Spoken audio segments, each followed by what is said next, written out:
So he was always a Dodger fan. Yeah, you're like, God damn it. oh, no, I walk into this story. Did I even ask? We get back with your news, Disneyland tickets, and we'll tell you how to get to Vegas coming up later this morning to see our friend Nikki, Glaser, and David Spade. That's all coming up. KROQ. Klein Alley Show. The world famous KROQ. Klein Alley Show.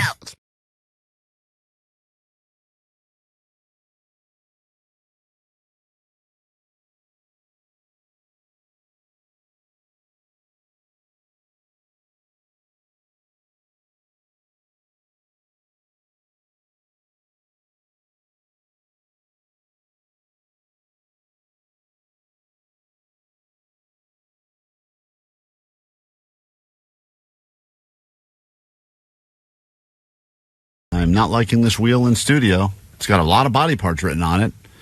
Arm, leg, fine, armpit. Then I see ass, nose, pubes, and chest. If you're not watching us on YouTube, today would be a great day to check out the YouTube streaming show because in a few moments, wax strip poker will begin. And I don't understand because Vanessa claims that she's out because she's got nothing to wax.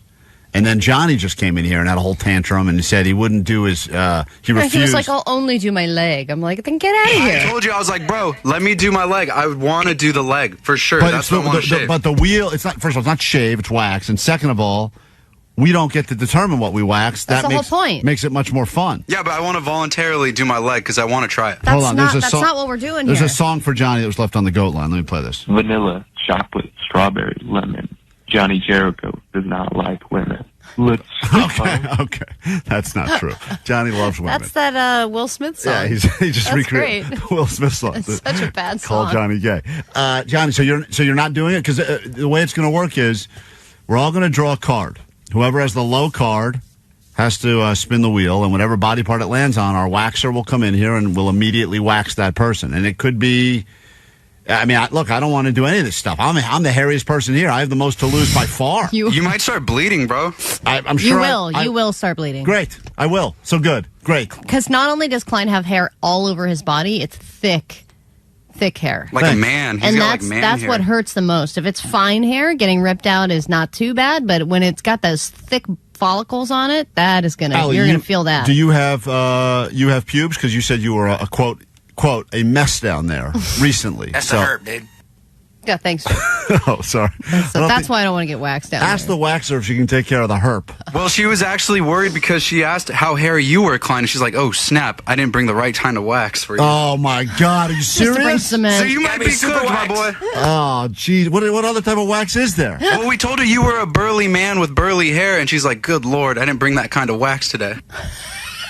Klein is not burly. Verbatim. All right. It's supple, hairy wax. So what's going to happen is, in a moment, she's going to come in. We're going to start the game. Why are we doing this? I don't know. We're doing this so we can give people a trip to Vegas. We could have just said color 20, you're going to Vegas. We could have said that, and that would have saved a lot of trouble. Well, this poor woman had trouble, yes, but not fun. Vanessa claims this woman was driving here while making the hot wax, while driving. I mean, think of all the multitasking she had to do. She had to mix wax while driving a car. That's amazing. All for what reason? If you really think about it, what is the reason? So one of us gets waxed. You guys rip off my ass hair. Everyone has a good laugh. I'm in a ton of pain. I'm bleeding. And for what reason? Are we doing just you? No, we're not doing just me. We got the eyebrow on the wheel? We got the deck of cards. Eyebrows not on the wheel. We may add to the wheel. We may add And Vanessa was like, don't do this to yourselves. You have families. It was the best. Hold on. Let me quickly, though. Vanessa, are you out? You're out? You're not? Yes, I'm out. There's not going to be any fun with me. Well, what about eyebrow? You have an eyebrow? Nah. I'm out. It's over. So you're out. And Johnny. Yes, I'm out. I feel like I deserve a pass. I've been going through it for the past 2 weeks. I thought you said you're not coming to the blood drive. Oh, you I'm going to the drive, whatever it's called, blood drive. So you are going now. You're back in on that. Going. So you're using your pass to get out of this. I love how she said I've been going through it the past 2 weeks. How have you been going? I had to eat some hot, spicy vegan chicken. That is terrible. She's right. Okay, and then I had to do the lie detector guy. True. And then all of my drops that are super embarrassing. Well, that's enough. Right. I haven't heard anything you've said that's super embarrassing. Butt plug. What? What, Vanessa? Stop yelling over yourself. Titi caga. Okay. Exactly. A pumpkin. Point case. Prove it. I have no lies. Point cake. Play the butt plug one. That's the best. We just heard it, Johnny. You pay attention to the show. All right, don't. He still thinks we're shaving ourselves. Yeah, he doesn't get it. So here's what's going to happen in a moment. If you're just joining us, you want to go to Vegas. We are going to take turns, I guess, getting waxed.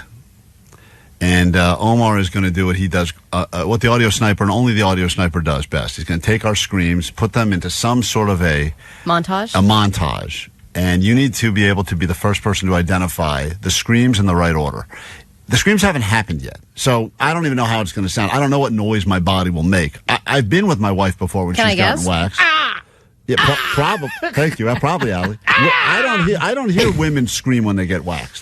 Women tolerate pain way better than guys. Yeah, but we're usually waxing fine hair or stubble at that point, not thick ass man hair. Yeah, man hair like you. Can you get the professional waxer on your mic, Vanessa? Is my hair the wrong type of hair for this? I mean, I have to see it first. Well, it's everywhere. So take a go ahead. Take a good look. Take a good look at me. Take your jacket off, at least, take so your she can. jacket off. Let me see some. Look at my knuckles. I mean, what do we got? Did we add knuckles? No, don't put knuckles on there. That's what I'm working with. Embarrassing. Hold on. I got to take this coat off. Just here. Look at this. Look at this thing. Look at this. I can do it. Are you not entertained? I'm entertained. Okay. I'm entertained. So great. When we get back, Wax Strip Poker, you want to go to Vegas, you're going to have to listen. You have to listen to this. It's a great way of welcoming everyone to the month of October with screams that we cannot escape, and that'll be coming up just after this break on KROQ. Klein, Alley, Show! Mornings on KROQ. 106.7 KROQ. Here's what's happening right now, and let's explain this because it is a lot to take in.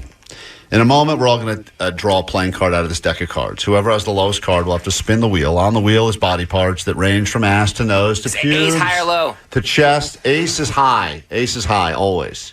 And if the two people draw the same lowest card, they'll have to do a draw-off until someone has the lowest card. 2 is the lowest. Draw off.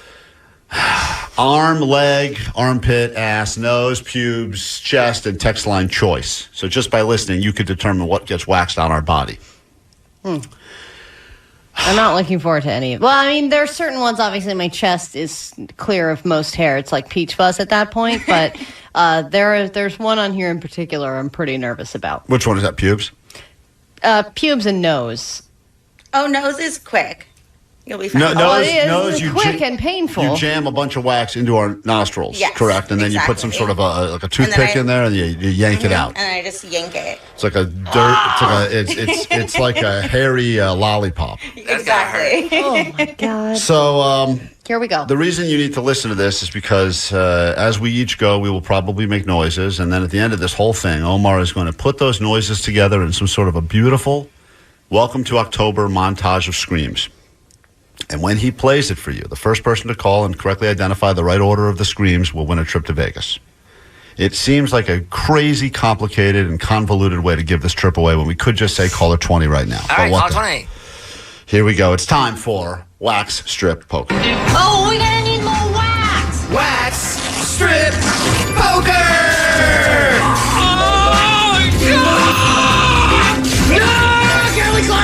All right. Let's all draw the first card, shall we? Allie, you want to go ahead and I'll go first, sure. Give this thing a shuffle? 949 said, why can't I watch this on the live stream? We're on the stream. We're streaming now on the YouTube. stream on YouTube. Take a card, any card. I don't want to. I don't want you to present them to me. I want to grab my own card. Take any card you want. You can't take the whole deck. Yes, That's how I it works. can. Why would you take the whole deck? I want to pick my own card. You are picking it. What the hell's Yeah, wrong but with you're you? like presenting me the cards that you want me to pick. You've rigged You this can pick already. any card you want. Oh Just my pick a God, card. Allie, Jesus Christ! I'll shuffle the whole deck again. We can't even get through the card selecting You part. put all the low ones on a certain side. I know you. Watch So pick this. that. I'm gonna give a shuffle right now. They're all in the middle there. I don't know what's what. Okay, Here we go. all Pick right, a all card, right. any card at all. Take that one. Take that one. What'd you get? What'd you get? What'd you take? Just move on. All right, Johnny. Let's just Let's get to your news right now that a brand new hour of the show can officially begin. Perhaps the greatest hour of your life. There's only one way to find out. Keep listening to KROQ. Grab your Adderall. It's time for ADD News. All right, the Dodgers are champions again. It was pretty easy this time around. They swept the Reds in a 3-game wild card series. Last night they won 8-4. I believe the previous game was 10-5. So this was expected to be an easy round for them, and they now head to the division round. They have game 1 against the Phillies on Saturday, but last night it was a lot of this. More locker room celebrations. More champagne bottles being popped.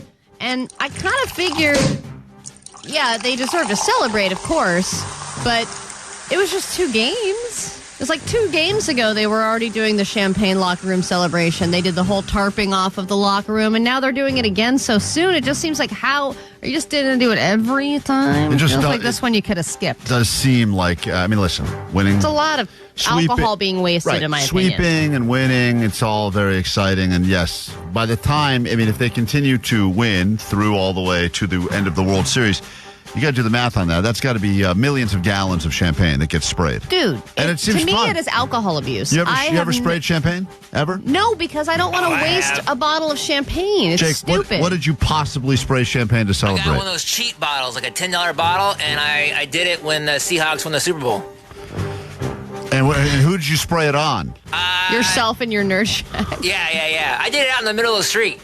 By yourself or with people? I had a couple people with me, yeah. Did they have champagne too to spray, or? No. I just had one bottle. I don't have like all sorts of champagne money. Right. So you got like a bottle. You had one bottle of Mums, and you're spraying it on yourself in the streets. Yep. Well, I did do it when we did the music video for "Give Me Your Love." Oh yeah, I did do it, but it was a cheap bottle. But in this case, they're doing like nice bottles. Of course, aren't they? They're getting like bottles of Moet, and they're not paying for those though. That's a product placement, I'm sure. So you think that those high-end companies are just sending free bottles of champagne? 1,000%. I can't even see the brands in a lot of them. I see like Budweiser clearly, but I don't see the champagne brands. And they just have buckets.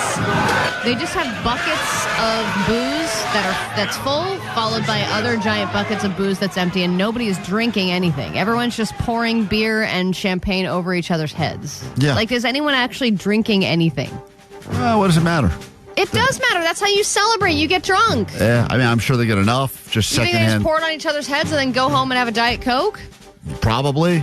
Sadly. That's sad to Probably me. like a muscle milk or something. They're in the middle of it. And now I'll have my protein They're shake. chasing a national championship. Oh. All right, Maxwell House has been making the worst coffee known to man for over 100 years. 133 to be exact. It's been consistent in its branding and its commitment to selling bitter gasoline-flavored dissolvable pellets to you for over a century. But now, according to them, it is time to make a change. Can you believe they're changing the name to Giselle Maxwell? You mean Ghislaine Maxwell? Oh, is that who's involved? Is that the woman? Is that the Epstein woman? Yeah. Oh, yeah, that's a terrible joke to begin with, but even worse when I got the name wrong. So they're not going to change it to Ghislaine Maxwell. They're also not changing their coffee or their giant tub-like containers. They're changing their name. The name is beyond dumb. They're going from Maxwell House to Maxwell Apartment. Why, you ask? Because no one who owns a home is drinking that crap coffee. Exactly. And because they figured if you have Maxwell House, a house is probably something that's not in the equation at all. And a third of the U.S. rents versus owns anyway. And according to another new report, millennials have fully given up on the dream of owning a home. So why don't we just X down the house hay for a while, just move that over to a side and just go Maxwell Apartment to focus on what you've really got going on now. I'm not a marketing guy, but Maxwell House kind of just rolled off the tongue. Maxwell Apartment just is not, in my opinion. No, and the tub looks weird just saying Maxwell Apartment. This has this screams like gimmick, and it's only going to be for a week because we're talking about it. And then, Maxwell Shack is nice. Jack! Maxwell Shack! Maxwell Shack's got a nice ring to it. Maxwell Shack. I think Maxwell coffee is too highfalutin for the Shack people. Yeah, you think? What do they drink? Just brown water? Like second-hand grounds. Whatever they could get their hands on that. Free coffee from 7-Eleven that right. found left over, just sitting on the coffee station. It's already been used once. Yeah, they get yeah. watered down stuff. Shake Shack Grounds. I like that. Jake Shack Grounds actually has a great name sound to it. Yeah. I love that. All right, shrinkflation has been happening for a while now, and it has reached the world of men's clothing. A recession of sorts has hit the men's clothing industry, specifically tops, sweaters, and T-shirts. People, specifically men, are getting bigger, but their shirts are getting shorter. So dress shirts, Johnny wears those belly shirts around. They're all shrinking at the hem, like an eroding shoreline. It's just going higher and higher up. And it's happening with button-down shirts, regular T-shirts. Everything is getting shorter. But, of course, the price is staying the same. But if you're noticing this, even the big and tall thing, everything's just getting a little bit shorter until you're bearing your midriff. Right, they're skimping fabric. They're skimping fabric, and they realize, look, we'll make the shirts all 10% shorter, and next thing you know, we've because it's fashion. Right, it's fashion. Now you got a bunch of guys like Johnny walking around with his belly button. Now looks like a West Hollywood fun boy everywhere he goes. It's a vibe, and it's sick. Hey, Leo, you're on KROQ. Good morning. Hey, sweet things, guys. Sweet tips. What's up? Hey, so I was wondering, where's Roger, the Dodger hater? All of a sudden, he's not showing up and talking crap about the Dodgers. You know, it's funny you mentioned that. We got a DM yesterday from Roger, the Dodger hater, and I think he is going to be on our show. Is it this week he's going to join us? I think so, tomorrow. I think tomorrow. Roger, the Dodger hater, is going to be back. You're right, because that guy loves talking trash about the Dodgers, but boy, when they're winning, he gets real quiet. And Roger, the Dodger hater, I do believe is returning to the airwaves of KROQ tomorrow. Why should we waste any airtime with that guy? Because historically, when he comes on and talks trash, the Dodgers usually go on to do great things. They did last year. So that will be happening tomorrow, KROQ. New hour next. I wake up every evening with a big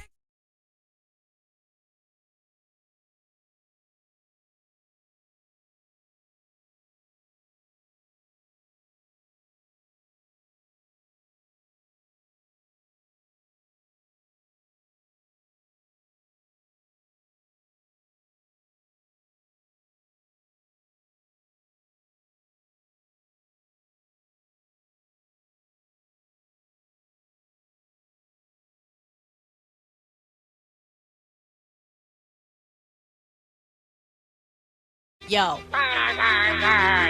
So you think it's cool to play mambo music and diss me? Well, your rap game is worse than when my wife pretends to kiss me. So I'm gonna say a few words to spoil that clear P-test cup. That's right, bitch. It's time for this lesbo to wrap it up! Hell yeah. Here's news for you, shorty. NyQuil and DayQuil aren't the same, and doors all have handles, and yellow hats are lame. You say that your pie wine is pizza's new side piece, but your sales list is only as long as your last lease. On the streets you buy Jordans, but you don't make no profit. At home you're like Ellen, you're way out the closet. Whoa. And you'll probably hear this, and you'll probably cry. It's okay, Kay, you're an emotional guy. You cry when you're sick, when your kid sings a song, when you're tired or hungry, when they brought back Tom DeLonge. So you know what? I think I'm gonna stop this dope rhyme, cause unlike you, I know how to stay on time. What's up with this? Yeah. Because Hey, I'm on spookation, gonna book a trip to a haunted destination. Let's all say we're on spookation, spooky and vacay. It's the perfect combination. A 3-day spooky spookation, maybe to the house from Paranormal Investigation. Boo! They're saying boo. No, guys. They're saying boo as in boo. No.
FM in HD Pasadena, Los Angeles, Orange County. This is the world famous KROQ. Good morning, Thursday, KROQ, Klein Alley Show. Less than an hour to go, get you into Disneyland. We have that for you this morning. And also, Vegas, in your future.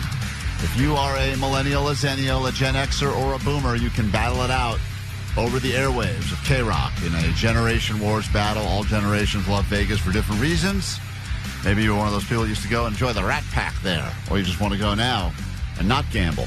Just do the other stuff that apparently people do that go to Vegas these days. Like walk around and look at fountains and pirate shows. Want to see DJ Marshmello and Tiesto. You don't even care about sitting down and realizing that you've gone through your entire savings account on a terrible shoe of blackjack cards. That happens as well. It's funny when you meet people who love Vegas, and you're like, oh, do you gamble? And they're like, no. No.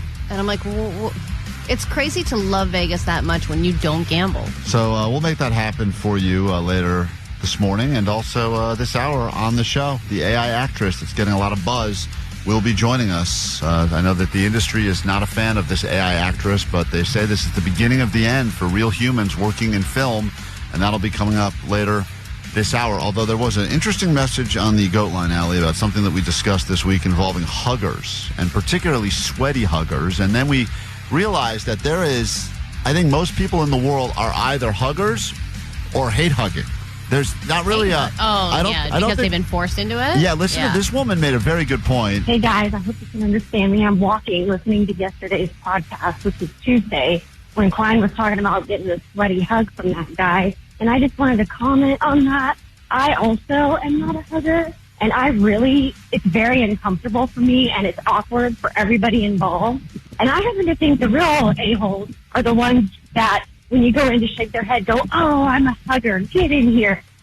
You know that those people where you're very clear that you just want to give them a handshake or a fist bump or nothing. I mean, I don't even understand why we need to touch each other, and then they go, come on, I'm a hugger. They completely power move you. Huggers like to announce themselves. I am a hugger. Right. And I would encourage non-huggers to also announce themselves. Yeah, I'm a non-hugger. Hey, I'm not a hugger. Right, you shouldn't do that with your hands. That's very mixed message what you're doing. Just stand there with your arms out. That seems confusing, Allie. And force you to hug them. That's my personal space. I shouldn't have to hug you, yet if you were to say, no, thank you, I don't want to hug, you are the one considered the a-hole. But I think it's the person forcing their hug on me that's the true a-hole, and we should come up with a way to be able to say, yeah, no thanks, I don't want to do that, and not be considered a jerk. Anyway, thanks. Just had to let you know. Hey, just trying to get the good word out. Not everyone's huggers. Huggers should meet other huggers. Maybe you remember when you were a kid and you were forced to hug your family members? It's the worst. That was the worst. So uncomfortable and awkward. In my family, we were forced to kiss on the cheek, and I was like, why? Why do we have to do this? You guys were a big drugs, not hugs family in your place, right, Vanessa? No.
K-Rock, we are Klein Alley Show. About to get an intimate look into the inner thoughts of a Jake the Nerd right now as he is going to pry into his journal and share with us something that he's been thinking about. Jake's journal is the most inside you get into Jake's brain, which sometimes is good and oftentimes is not. This is the most inside you'll ever want to get. So he's been keeping this journal from on and off now for years after being forced to do it for a New Year's resolution a few years ago. And still he is... That has made us better people. So, I mean, I still go to hot yoga. Jake still journals. I don't think you do whatever you were supposed to do, but still. I do not do what I was supposed to do, but if you stick with it, good for you, because now it's a habit. That's what it's all about. So, Jake, where are we going today as we dig into your journal? All right. Everyone knows that I've chosen the path of weird dog guy. And wearing a dog on your chest does come with some perks, but it isn't always fun and games. Sure, women actually come up and talk to me now, and occasionally they even make me think like I would have a chance with them. And that's nice. It makes you feel good. I also think it makes you a lot less likely to get punched. You can't really punch a dude with a dog. I'm kind of allowed to say anything. And then I think it does help when trying to talk to strangers for the show or getting into places, like the times I went to a concert without a ticket and ended up getting one just because I had a dog strapped to me. But there are downsides, and there's one that happens all the time. People will come up to me, both men and women, and say, "Oh, what a beautiful dog. I had one just like her. She's dead now." Oh, yeah. Look, guys, I don't need to hear your goddamn dead dog news. I am painfully aware that I will outlive the thing I love the most in this world. People don't do that with other things. Like if you were out with your grandma, no one would say, "Oh, what a cute old lady. Mine's dead." Here's a picture. She looked just like yours. But yeah, dead. Dead now. Mine's dead. Great. I'm sorry for your loss, but please, have some goddamn dead dog decorum and keep it to yourself. Good night, Journal. I love you. Wow, you're really yelling at Journal there at the end. I've seen this happen to Jake, and it puts him in such a foul mood because people will always do that thing where they're like, "Oh, how old?" And Jake will say, and they'll go, "Oh, well, my dog lived till 6. Yeah, that's when my dog started to go. Right. And Jake's like, "But wait, what?" Yeah. People, Why? Why tell me? I think dog stories in general are always insufferable to listen to. The problem is when you do have to put your dog down, you do feel obligated to tell people that because that's like your way of, I guess, grieving or coping or something. And then when you see another person with a living dog, you're like, "Oh, you're trying to one-up me with your living dog?" Yeah. I'm gonna tell you what the future looks like. God. But the people, especially who took it badly, the dog death, you see them get emotional about it. And what are you supposed to say in that situation? Yeah. You're supposed to go, "Yeah, sorry. Get a little too handsy it here." happened. Yeah, all right. Well, that's Jake's journal. He puts a lot of thoughts in there. That's sad. Some are sadder than others. I can't believe you got into a concert without a ticket because of your dog. Twice. That's so cool. I got to try that. It's funny because Can I borrow Kibby? I only see you when we go to concerts getting, I have to go in without you because you have to go and explain to the bouncers why you're allowed to medically... It does take an extra second, but... Extra second? Not an extra second. Extra minutes. Whatever. Allie shouldn't complain. There's one time because of Kibby's bag, I got to sneak in her contraband. That's true. Yeah, Jake is a great smuggler. They were going to turn me away from the Rolling Stones concert. You didn't put that in your little list of perks, Jake, but one of the perks you have is that you're a great smuggler now for all of our stuff because you're the guy with the dog bag. Oh, yeah, that is nice. It's always fun to watch Jake go through TSA. It's fun to watch Jake go through security. It's fun to see the security people get really annoyed by him. Yeah. And he's totally fine with no expression on his face, willing to go through it. And also, when people do actually ask Jake the question, like, "Hey, I don't know dogs allowed here," Jake goes from 0 to 100 real quick. Yeah. He doesn't do like a pleasant, like, "Yeah, no, I understand." No, but he's combative off the bat. Right out of the gate. Start his dog. I have a note. Yeah. You want to come after me again? I'll sue your ass. Yeah, it's California law 412, blah, blah, blah. Federal law. He yells it right at their face. It's so uncomfortable. And the security people are like, okay. I don't want to deal with I this. just work here. All right, we got to take a break. When we get back, get ready. It's Thrifty Thursday, and El Cheapo has a question for you. Can I use your dog and bag for tonight's game, Jake? Yeah, Allie wants to use your dog That's to the question. sneak her kid into SoFi without a ticket today. El Cheapo's question about your broke splurges will be after this quick break. Be ready to join us. I'm sure she'll have something for you. Yeah, well, everybody has a broke splurge. Even if you don't have a lot of money, there's the one thing that you will spend money on, and I want to know what that is. So we'll come back with that next. 800-520-1067 after this, K-Rock. This Halloween, KROQ is dressing up as a real radio station and hooking you up with a 4-pack of one-day, one-park tickets to Disney, California Adventure Park, or Disneyland Park. And we're giving you a chance to experience the frightful fun, plus the added excitement of the Disneyland Resort 70th celebration. A happiest Halloween has brought spooky thrills and chills to both Disney, California Adventure Park, and Disneyland Park. Now through October 31st. Go trick-or-treating at KROQ at 9, noon, 3, and 6. If you can even recognize us with our costume on. Don't worry, the smell still gives us away. Offering subject to capacity restrictions and change without notice. Start with me. What card did you take? I got a 2. Did you really get a 2? Allie got a 2 of spades. Unbelievable. I told you rigged this crap already. Hey, maybe someone else gets a 2. Maybe. No one else is going to get a 2 Maybe with me. someone else gets a 2. Johnny, take a card. Any card. You're messing with I'm the not cards. messing with it. What'd you get, Johnny? I got the letter one. What does that mean? Oh, it's a jack, you idiot. Right. The letter The one. letter. Johnny got the letter. Johnny's safe. I'll just take one at random. Oh, it just happens to be an A, so Tell me for when to stop. Tell me when to stop, Allie. Here? That's my card, okay? Let's see. Oh, my God. You got to be kidding me. I got a 2 as well. Allie and I both draw a 2. We drew a 2. Does Jake have to draw, or is Jake not doing this? Jake, you want me to take your card? You want Allie to pull your card? You want to come in here and take a card? I'll come in there. All right. Jake's He doesn't coming in trust here. us. Jesus Christ. How did I get another 2? That is amazing. Odds of that. Allie and I both took 2s. God, we're both such losers. We really are, honestly. He's not wearing shoes. Jake has no Yeah, he shoes. doesn't wear Jake, grab a shoes. card. Please take a 2. Please take a 2. Please take a 2. Please take a 2. 7. Jake got a 7. Jake's clear in this round. You can watch this on YouTube right now. All right, Allie, we're drawing again. Okay. Go ahead. We're going to pick the 2 other 2s. That would be amazing. We're only going to get one round here. Yeah. Go ahead. Okay. 10. A 10. 10's a good one. I feel good about it. Come on. Face or ace. Face or ace. Face or ace. I just cursed. Hold on. 4! That's so sad. I got a 4. All right. Spin it, baby. I'm the first one to get waxed. Oh, man. I really thought that I was going to be I'm not me. excited about this at all. So this I'm is so excited. this is the first one. Spin the wheel of wax now. Here we go. Once again. Oh man, I can't believe Allie got a 2 and I got a 2-4. Oh come on! I don't want any of these. Oh my God, it's landing on pubes. Oh, no way. Did it land on pubes? Did it land on pubes? It did. There's no way. Your lip is quivering. Oh, man. Hit the dumb button again, man. Oh man, Hillary the Waxer is laughing your ass off at you right now. Okay, pubes on a scale of 1 to 10. Hold on. I mean, I don't know how long his pubes are. Are they long?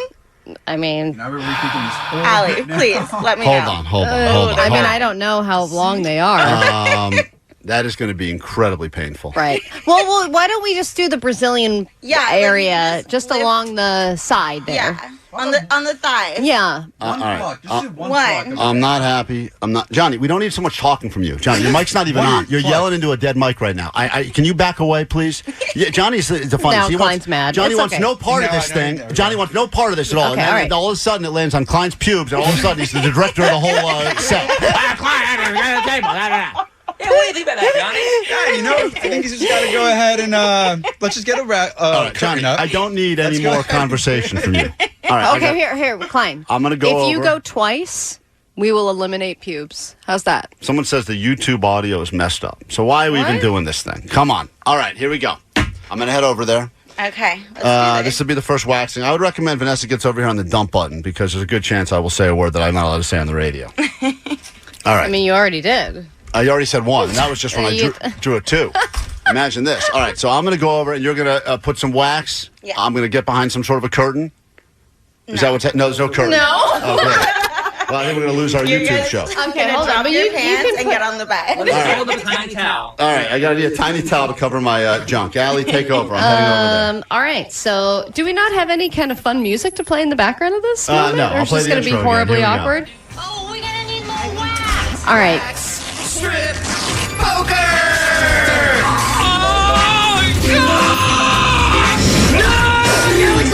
Okay, so Yeah. Oh, yeah. We're just going to get this. Klein, I think you can just put your pants down ever so slightly and get into the pube area. I really don't think that we need to get fully into what's happening. I don't think we need to get right into the... I have to lay back. Hold on. I don't think we need to go balls deep or anything like that. So yeah, put your head on this side and your legs up. Oh my God, legs up. Legs up. No, That's like the easiest part of this whole thing. Is legs up. No. Not. You don't have to be spread eagle. Oh, I don't know how to do this, Allie. No, he does. He does. Omar said you do have to be spread eagle completely. You're wrong, Omar. Right. You're wrong. I feel like I need to look away at this point. This is not. Allie, no, you got to describe it. Oh my God. Okay, so Klein is laying down on his back on a bed, and he's got a tiny towel over his junk. Is this what Vanessa wanted her towel This is not what I wanted. He's pulling down his pants, and there is a lot of hair already exposed. Oh my Lord! So Klein, do you never shave or wax anything? I shaved yesterday at noon. No, you. This is one day growth. This has already grown this much. Yep. I would say there's as much hair on Klein's arms as there is under his nether regions. It's hard to tell where my arm hair ends and my pubes begin. Yeah, it is kind of, you can't really tell what's pubic hair and what's just regular hair on his body. All right. All right, so Hillary is lotioning him up at this point. I feel like this is borderline cheating. And it looks like the wax that you have is gray. It looks like you've gone through some kind of cement wax to get through the thick hair that Klein has. Charcoal mask. It's charcoal wax. It's the stress of this bit we're doing. All right, so now, and this is pretty warm to hottish wax that she is now. I'm gonna roll it just because I feel like he's a baby. Okay, she's gonna roll it slowly because she's picking up vibes that Klein's a pussy. Again, this is on the live stream right now on YouTube, on KROQ's YouTube. You can watch this happening live. She is applying. How does it feel, Klein? Woo, that's warm. It's warm. But kind of is it a soothing kind of warm? Does it feel relaxing in any way? Yes, but I know what's next is not going to be good at all. Okay, now the wax seems to be drying, and the wax dries pretty quickly, right, Hillary? Yes. Okay. Should I apply another strip? I think we're good with just that one. Yeah, that's a lot. Shut up, Omar. Shut it. Omar's requesting 2 more. No more. Hold on. Wait, you count down? Hold on. Do you want me to count down? I don't know if you want to. Just do it. All right, just do what you got to do. Whoa! Okay, you have to stop me. Oh, man, why you do it again?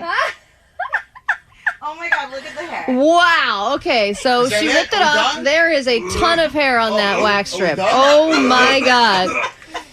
Johnny is dry heaving right now. Klein is walking back over. Klein, how did that feel, and how do you feel, sir? Are you guys even going to do this again, or was this whole stupid thing an idea to just and get Klein, I think Klein we are wax? out of time. I wonder where the scream's going to be. Yeah, thank you, Lincoln Park. Where was this 15 minutes ago? I could have used this. All right, when we get back, I think we have to do the rest. it's another round of wax strip poker. Do you regret this? Klein is now a woo girl, according to the text line. Wow, I'm starting to... Ooh, that's Tingling? a tingle right there. Man, women are tough. It's KROQ. Klein Alley Show. KROQ, Klein Alley Show. 17 pounds of hair was just taken off my body. That last segment. Wax strip poker could result in you going to Vegas. You're going to hear some screams. You just heard some. Omar's going to put them together. An exciting combination. Whoever is able Where's to the correct. strip? I want to see the strip on the camera. The strip of all the hair? I don't know. Yeah, where's the strip? I think that they made it into a coat. It's we have a homeless guy in Wilshire wearing it as a jacket right now. It's beautiful. He's going to be nice and warm for the winter. Yeah, oh my God, she took it out of the trash. You can put that back in. Oh, that's disgusting. All right, it's wax strip poker round 2. Oh, we're gonna need more wax. Wax strip poker. All right, everybody draw a card. This is going to be the final round because we have to move on. Shockingly, we've got Disneyland tickets to give away in about 20 minutes. So, Johnny, you got to draw a card, any card at all? Johnny's got one. Which one is it? Oh, my God. An ace. Unbelievable. Oh, ridiculous. This guy. The Jake? ace! Jake? 8. An 8. If I get waxed again, I swear to God. I So you're eligible? No, to just go no, again? I'm not. Or? No, I'm not. I am. Yeah, rules is rules. You could pick and also get pubes again? I could, Allie, yes, I could. And then everyone would think the whole thing was... Ooh, 9. Woo! Oh, my God. I would love it if you had to go again. Queen of Hearts. Oh, yes! Spin the wheel, Jake. All right, Jake. Jake is up on the clock. Jake is probably second hairiest on the show, except for me. Round and round it goes. Where it stops, nobody knows. It's the wheel of wax, and Jake is landing on... Oh, I hope it's Texter's choice. Ooh, leg. That's a good one. Jake. All right, get on the table, Jake. Jake, you're a pretty lady. You are going to be a pretty lady. Jake's about to get his leg waxed right now. Hey, you know when guys... Everyone is broke, and that's okay because it's Thrifty Thursday, and this is where El Cheapo shines. She told us earlier today she's going to walk a half an hour just to save some money on parking at tonight's Rams-Niners game. So I actually think I saved time as well because parking in the stadium can take way longer to get out. You've been in a situation like this before. I forget what the event was, but you walked a crazy distance and you were mad and it ruined the entire experience for you. And you promised yourself in that moment, never again. And here we are now, and you're back at it again. Well, that's where it's beneficial to have a horrible memory. It's time to talk to the kingpin of cheap. Here she is, El Cheapo. Which is brought to you by American Tire Depot. Our friends at American Tire Depot are the auto care experts, and you can always get the lowest tire prices there. Vanessa knows. She just got some tires from there, right, Vanessa?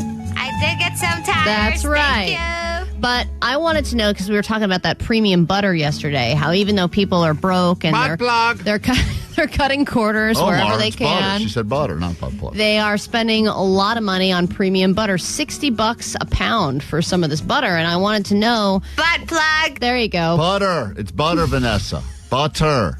No one's spending $60 a pound on butt plugs. That's crazy. It's way too much. Vanessa is. She sure is. She's got a ton of them. She told us she's not plugging up every orifice in town. Guys, I'm not kidding. She told me yesterday off the air she's going to unplug her microphone. She doesn't want it to be used again because she says that now that we have her yelling butt plug, she said that's it. That's her. Right, Vanessa? Is that the thing? Is that the one that... Is that the plug? That's the last straw? Is that the plug that broke the camel's back or whatever? Crickets. Oh, even that's funny. Oh, that makes me sad. I don't like that. You say crickets, Jake. Okay, I'll stop playing it. We'll stop playing butt plug. Can we have you back if we stop playing it? Can we make a promise? I don't trust you. Why ever not?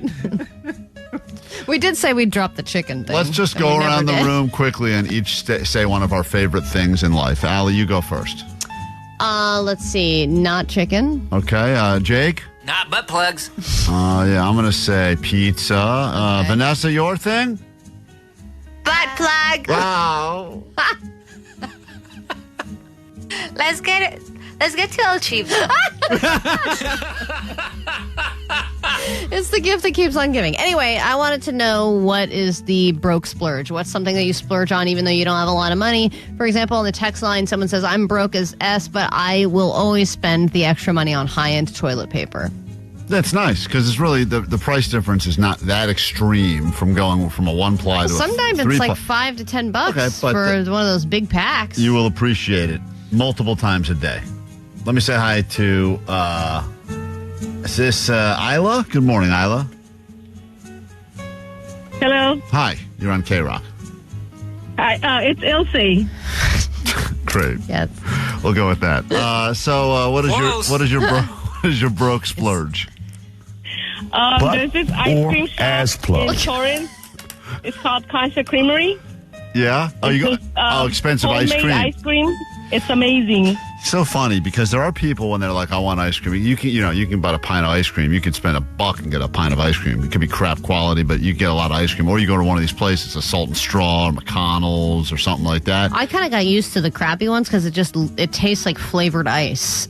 Yes. It just tastes like it's more ice than cream. But you understood, you for $5, you could feed an entire family with ice cream, or you could get not even one cone of ice cream if you go, and that's high end. And you can dress up a crappy ice cream to taste pretty good. It's interesting. There are some people you're right. It doesn't matter how broke they are, because that's something you could easily cut out, or you can be like, I'm just going to get there's a 2-for-1 pint deal going on at Ralph's right now. And they're like, nope, not me. I'm going high-end ice cream. To go to a place that makes it in-house, I mean, just for how much are you paying for a scoop there? You're probably going to leave spending $10 or $20 just on a couple of scoops of ice cream sometimes. Hey, Stephanie, what is something that you would consider a broke splurge? You are broke, but you don't care. You will still spend this amount of money on what?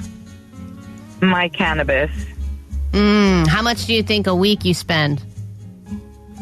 Okay, so when I was working at a dispensary, I was the top purchasing customer in the dispensary I worked at. I had spent over $4,000 in just a few months. And you worked there, so you got some sort of, I would imagine, an employee discount, probably some free stuff. I actually didn't.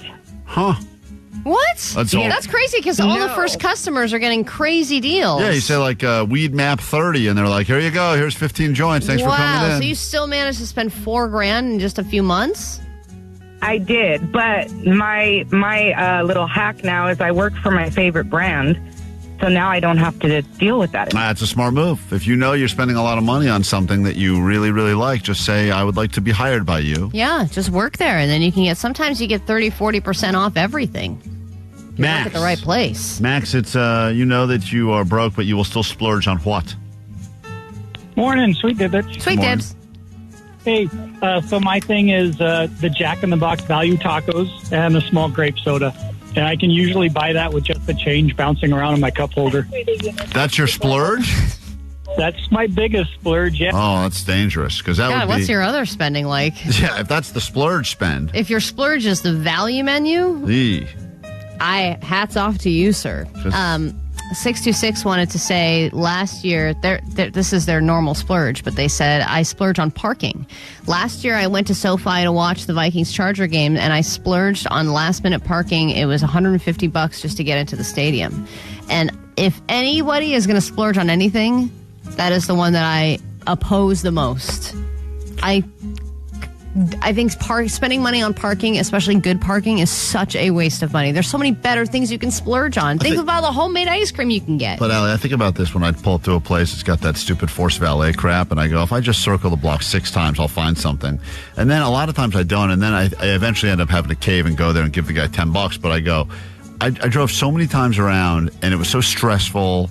And the reality is, if I had just pulled up and walked around and given the guy $10, I would have saved all of that. Was the $10 worth it? Now, when you find a good spot, it's not more than just the $10. It's the feeling. It's a gamble. It's a feeling of victory somehow. Of course. Yeah, you might walk away a loser and say, hey, I lost on this one. I ended up having to pay. But those few times where you actually get a spot, especially at a broken meter or something, you feel like you won the world. Although there have been quite a few times when I have thought that I beat the system by finding a spot, only to come back and find a ticket on my car that was 10 times more than the valet would have cost. And then that's when it really hurts. And that's when I go, this was not my day. 626, my Chipotle is something that I splurge on, a broke splurge. I need the guac. I need the double beef barbacoa, and I don't care how much extra the guac is. I need it in my bowl. Yeah, the way Jake is with bags at the store when they're like, these bags are 10 cents, sir. Bag money all day. And Jake's like, double bag them, triple bag them. I got bag money. Rain bags. When he loves bags. That's his big splurge. What do you do with them? He uses all the bags. For what? Fill them up like in a strip club in a grocery store. He makes it rain bags. You go like this, bags, dropping bags. But that's how some people are at Chipotle when they go, that guac is extra. And by now, everyone knows it's extra. And some people go, yeah, you know what? I don't need it. Don't worry about it. Other people are like, double scoops. And I'm like, whoa, that person's bald. I got burned by that one time, though. There's this place that has my favorite surf and turf burrito. You can get double meat. And I'm like, oh, yeah, give me double meat. And I did that like 3 times in a row. And it's kind of expensive to get double meat. And then they finally let me know, like, it's not possible to have double meat in there. It's already packed. Oh, you wanted to double up the double meat? Yeah, and they were charging me, but they just couldn't do it. You wanted to go quadruple meat on a burrito, Jake? So much Jake, no wonder you have colitis, dude. I know. You're blocking yourself up. What are you talking about? That's the other. I need to get blocked up. Oh, man. Diana, good morning. We'll make you the final caller so we can move past this immediately. What's up? Good morning, party people. Okay, so I splurged on the Twilight Saga 20th anniversary, which cost me $79.99 at Costco. Jesus. But Cheapo would be so proud because Barnes & Noble has it for $118. Out, I had to literally look like one of those crazy people digging underneath the books to get the set. Oh, the book diggers at Costco. That is a sad area. That is a sad, sad area. And they're right next to the clothing rummagers. Yeah, the clothing rummagers and the book diggers are right there with the people that double back for the 3 samples for the fake family. Yeah, totally. So you're splurging on books, just straight up books. So unnecessary in life. Yeah. 323 said, I splurge on cocaine. I may not have enough money for food, but I can always find money for cocaine. And 323 said, you don't need food if you have cocaine. That's true. You're making the choice right. It's a smarter choice. I don't have a lot of money, but I choose to splurge on cologne. Sometimes $250 on one bottle. That to me makes 0 sense because you could walk into any store or bathroom and it's free. You walk in any bathroom, in any club, bar, whatever. There's a little guy in a tuxedo. He'll spray you up real good, free. Well, yeah, but what are the chances that you're walking into that scenario? Okay, well, then you walk into a store that's got, what is that You store? walk into a Sephora or a place that has free samples, or you buy a magazine where they've got those things you can just rub that all over your body. Walk through a mall. Some stranger will pop out of nowhere and go, Sometimes if you just hug someone who's got a lot of cologne or perfume on, that'll last you the day. We got someone who works here now. Whew, strong smelling. Strong smelling. You walk anywhere near that person, you're wearing that for days. If I know I'm going to stink, I go to that person. Yeah. Cancels it right out. And Allie knows she stinks. Oh, yeah. So anyway, we will establish the fact that Ellie stinks. So anyway, we're in the same room. The AI actress that's getting all the buzz will be on our show in moments, and I know there's a lot of concern about her in the industry. If you work in Hollywood and you want to know what the future will look like, the official AI actress who's getting all the buzz will be joining us on KROQ in exactly 2 minutes and 44 seconds. Guys do this when they're swimmers. It looks really sleek and sexy. But I don't do the whole leg. I do a piece of the leg. You just want me to do one piece? Yeah. Okay. Hey, by the way, I think it's going to look lamer to have just one piece gone. You should just do the whole thing. Yeah, Jake's single. Get the mic close to Jake so we can hear all this in its glory. So this is going to be. So it's a person to win a trip to Vegas in a moment is just going to literally have to guess Klein Jake or Jake Klein. Seems like a real waste of time. We can do a speed round after this. Here we go. Whenever you're ready, she's applying the wax to Jake's leg. Way too much. Okay, this is powder. No, she's gonna do a whole strip. No. Yeah, she has to do a small strip. No, she has to do a good amount. No, small. Once again, in our studio, waxing us all is Hillary, and Hillary is at Milk and Honey in Brentwood. Thanks for being out here on the Instagram at Hillary1029. It's a pleasure to have you in our studio. Jake is laying down. Wax is being applied to his leg right now. Oh, come on. That's way too much. Oh, come on. Oh, come on, dude. How's it feel, Jake? I mean, it's warm. It doesn't hurt yet. Oh, come on. That's way too much. No, it's not. Really thick application there. Thick. Well, because you got a lot of leg hair. Like a woman would not go in with this amount of leg hair. No way. Come on. This is going to suck so bad. Ah. Oh, I didn't. She didn't even do it yet. Count it down. You are listening to Wax Strip Poker, our way of welcoming you to October. Don't curse. Oh, my God.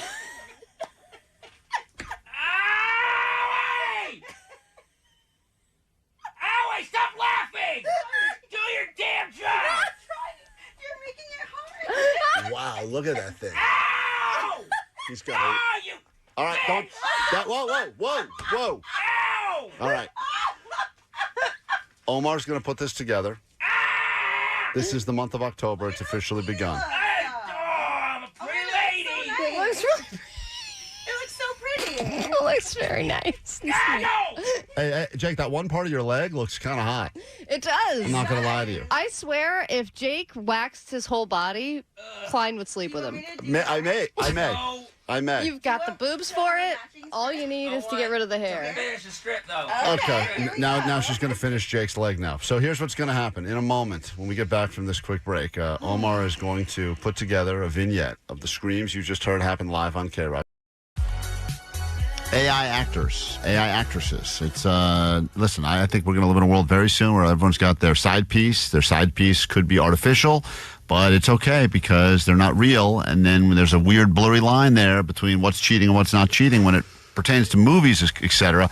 There's a lot of people that have already gone full AI, and there's this actress named Tilly. Tilly Norwood is her name. She's the first official AI actor. She's booking roles, and she has an agent, and she has Dutch creators who are defending her about a lot of A-listers. Emily Blunt, many people are saying this is terrifying, horrifying, and we need to put a stop to it immediately. So we wanted to talk to Tilly, the AI actress. Good morning and welcome to KROQ. Hi, guys. I'm happy to be here. It is an honor that you have made us officially your first interview because this is a huge story. So thank you for joining us first. You're my 7,000th interview of the day, and I'm not even tired. Oh boy. Well, I guess that's the benefit, right? They can promote these movies. How is Hollywood treating you so far, Tilly?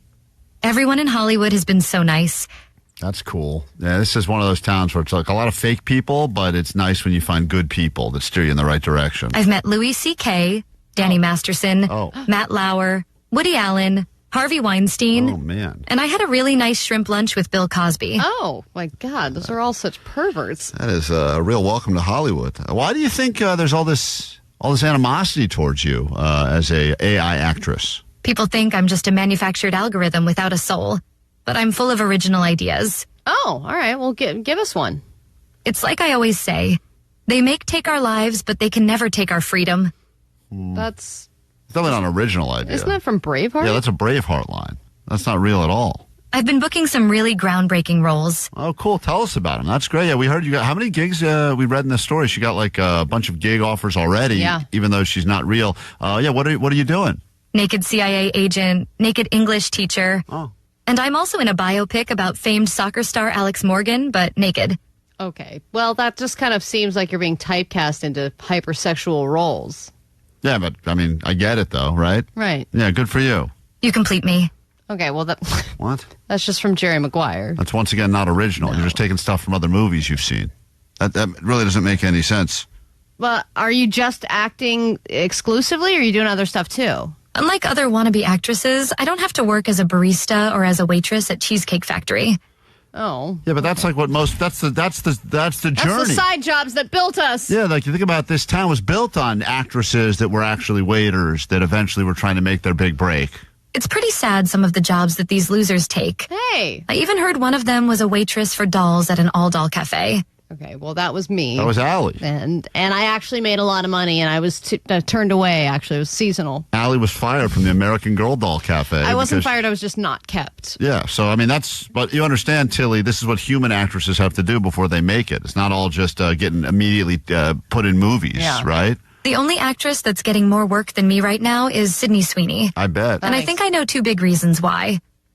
Yes, I think we all do. I'm AI and she's double D. Yeah. No, we get it. That's funny. But I can grow those too, you cunt. Whoa, that is aggressive. Oh, my God. Wow. I don't need to attack Sydney Sweeney. You know, that just proves every woman in Hollywood hates Sydney Sweeney. It's really unbelievable. That's crazy. All right, anyway. All right, everyone's so mad at her. This is Tilly. She's the AI actress that apparently is getting all the buzz. I may not be real, but show me any actress that is.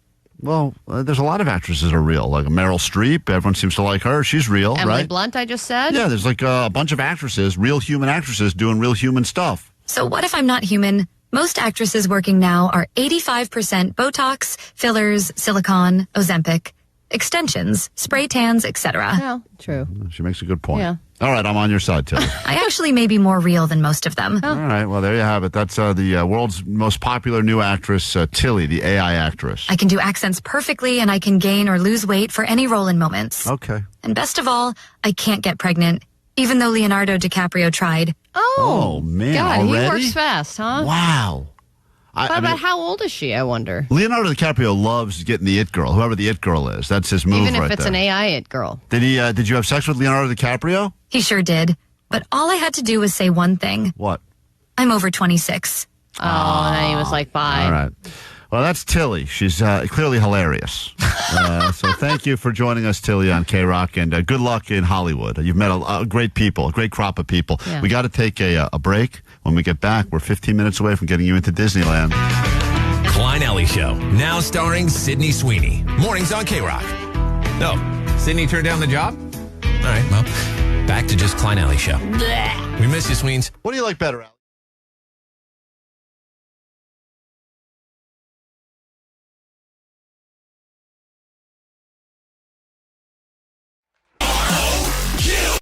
They are finding that ChatGPT is getting too nice. And now people are saying they want more of a human interaction, and human means mean. Take a picture of yourself right now, Allie, and upload it and say, what would you recommend I do to physically be more attractive? You look fresh and energetic, perfect for being on camera in the studio. Since you asked for a little appearance-boosting tweaks for today, here are a few ideas. You need a skin glow-up. You could use some hair polish. Oh my God, there's so many things here. Makeup. This is Matt. We're back to makeup. And I could use a wardrobe touch. There it's she's saying right. Be somebody else. Yeah, it's literally just saying change everything. Would you like me to suggest a quick 5-minute camera-ready routine you could do before going live on the stream? Put a bag on your face. You have 4 minutes and 55 seconds left. Klein Alley Show! Mornings on KROQ 106.7 KROQ. Q. So right now, though, we head back to the drive-thru. It was my turn. Drive-thru confessions. I didn't like the scenario you guys gave me, which is Klein finds out his wife is pregnant, but with someone else's baby. That's a lot to put on anyone, let alone to put on someone at a drive-thru. Hi, welcome to Starbucks. My name is Rosa. What are we getting for you today? I thought I knew what I wanted. Now I'm so messed up in my head. I just, hold on. Let me think. Hold on. Are you looking for something hot or iced? I just found out my wife is pregnant, but it's not mine. So I'm like going through it right now. Yeah, you want coffee? So she steers it right back on track. What a listener. Right back yeah. on, so coffee or not? That's she why hates I'm you there. already. I will say this. I noticed what they wrote on my cup, Allie. At the end, I didn't even notice this till today. See what it says? That's a picture of a cat. No, read what it says underneath it. Feel better, Kevin. Oh, but it also has. They wrote "feel better" and they drew a picture of a pussycat, which is also triggering to you. They drew a picture of a pussy and they wrote "feel better, Kevin" on my cup. So your wife sure did. That's right.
Disneyland with 4 one day, 1 park tickets. Be ready to win those from us, 9 a.m. sharp. Then again at noon, 3 and 6 here on KROQ. That'll be happening the second we're done with this, your ADD News. If you have not been to the socials recently, Klein Alley Show, recommend you head over there if you want to see me in the excruciating amount of pain yesterday while having my pubes waxed.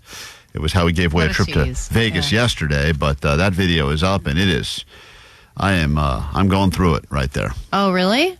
Yeah, well, I know how I feel now. I feel better now, but most of the day yesterday I was in pain. You show your wife? Did you show her? I actually have audio. I did show her and told her what happened. What was her reaction? She was. I'll play. I gotta send the audio. After the gagging subsided, what was her reaction? She reacted very similarly to this call on the goat line. Hey, Klein and Allie. Happy pre-Klein. Klein and Jake. Seriously, you guys are bitch boys. Go put on your lady pants. All right, that's a woman that accused Jake and I of being bitch boys because we got waxed for the first time in our lives, and it was incredibly painful. Look, it hurts, especially if it's the first time you've ever done it. You don't know what to expect. Not this bad, though. I'm going to say something right now. Getting my pubes waxed yesterday was 5 times more painful than getting my nipple pierced. What? Yeah. It was? Yes, it was. No way. It was. And by the way, the nipple piercing hurt in the moment, and it was a lot to deal with in that moment. But when that kind of, once the thing was in, it was like a little bit of a throb. My pube area was full on throb. Whatever, at least you get to cover it. Yeah, I know. Deep roots. He's just got pube roots. Technically, yeah, you have deep pube roots. Oh, man, why did you do it again? Thank you. So anyway, that's all up on our socials at Klein Alley Show. I love that Jake thinks he can't cover his. Yeah, Jake, just wear pants, you idiot. What are you talking about? Problem solved. It's still hot outside. You have I can't wear pants at Thanksgiving. You have 2 choices, pants or socks. You can cover up your waxed leg. Anyway, that's all up on Klein Alley Show. Let's get to your news, then Disneyland. Grab your Adderall. It's time for ADD News.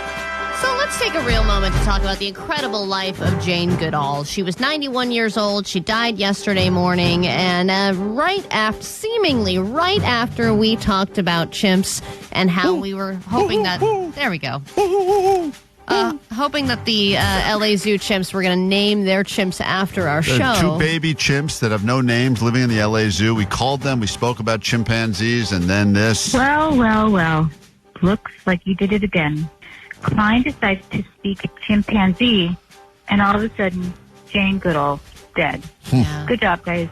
You did it again. Thank you. Good job. Yeah, it was pretty incredible, the power that we have, because this was the news that we got right after the show. We are following some breaking news. Groundbreaking chimpanzee researcher Jane Goodall has died. According to her namesake institute, she passed away this morning from natural causes. She was 91 years old. It was perhaps a basic instinct that chimpanzees recognized they had a friend in Jane Goodall, the young British woman with little scientific training who went to Tanzania in 1960 and changed the way we look at these great apes by doing everything established scientists thought was wrong. When I got to Cambridge finally, they were totally horrified. I'd named the chimps instead of numbering them. I talked about them having personalities.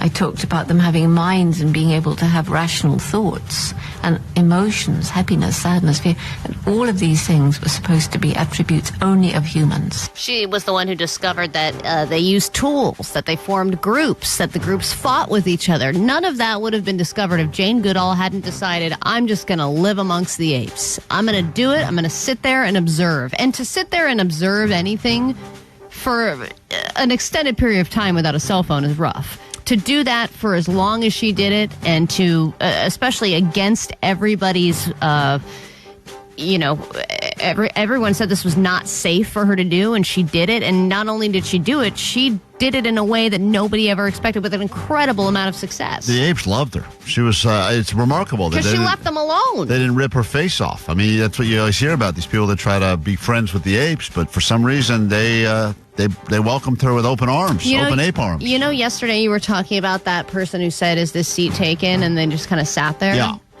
That's basically what she did. Yeah, she just sat and watched the apes. They were like, is she going to stay here? Play the beginning of that story again. I want to hear something because I have a question for Johnny. No, not that part. Don't play that part, Omar. Play the beginning of the news story again. That's the best part. No, not that's me doing a stupid ape impression. Go ahead. That was really. Go ahead. We are following some breaking news. Groundbreaking chimpanzee researcher Jane Goodall has died. According to her namesake institute, she passed away this Johnny, morning. do you think you know what her namesake institute is called? The Jane Goodall Chimpanzee Association, the JGAC.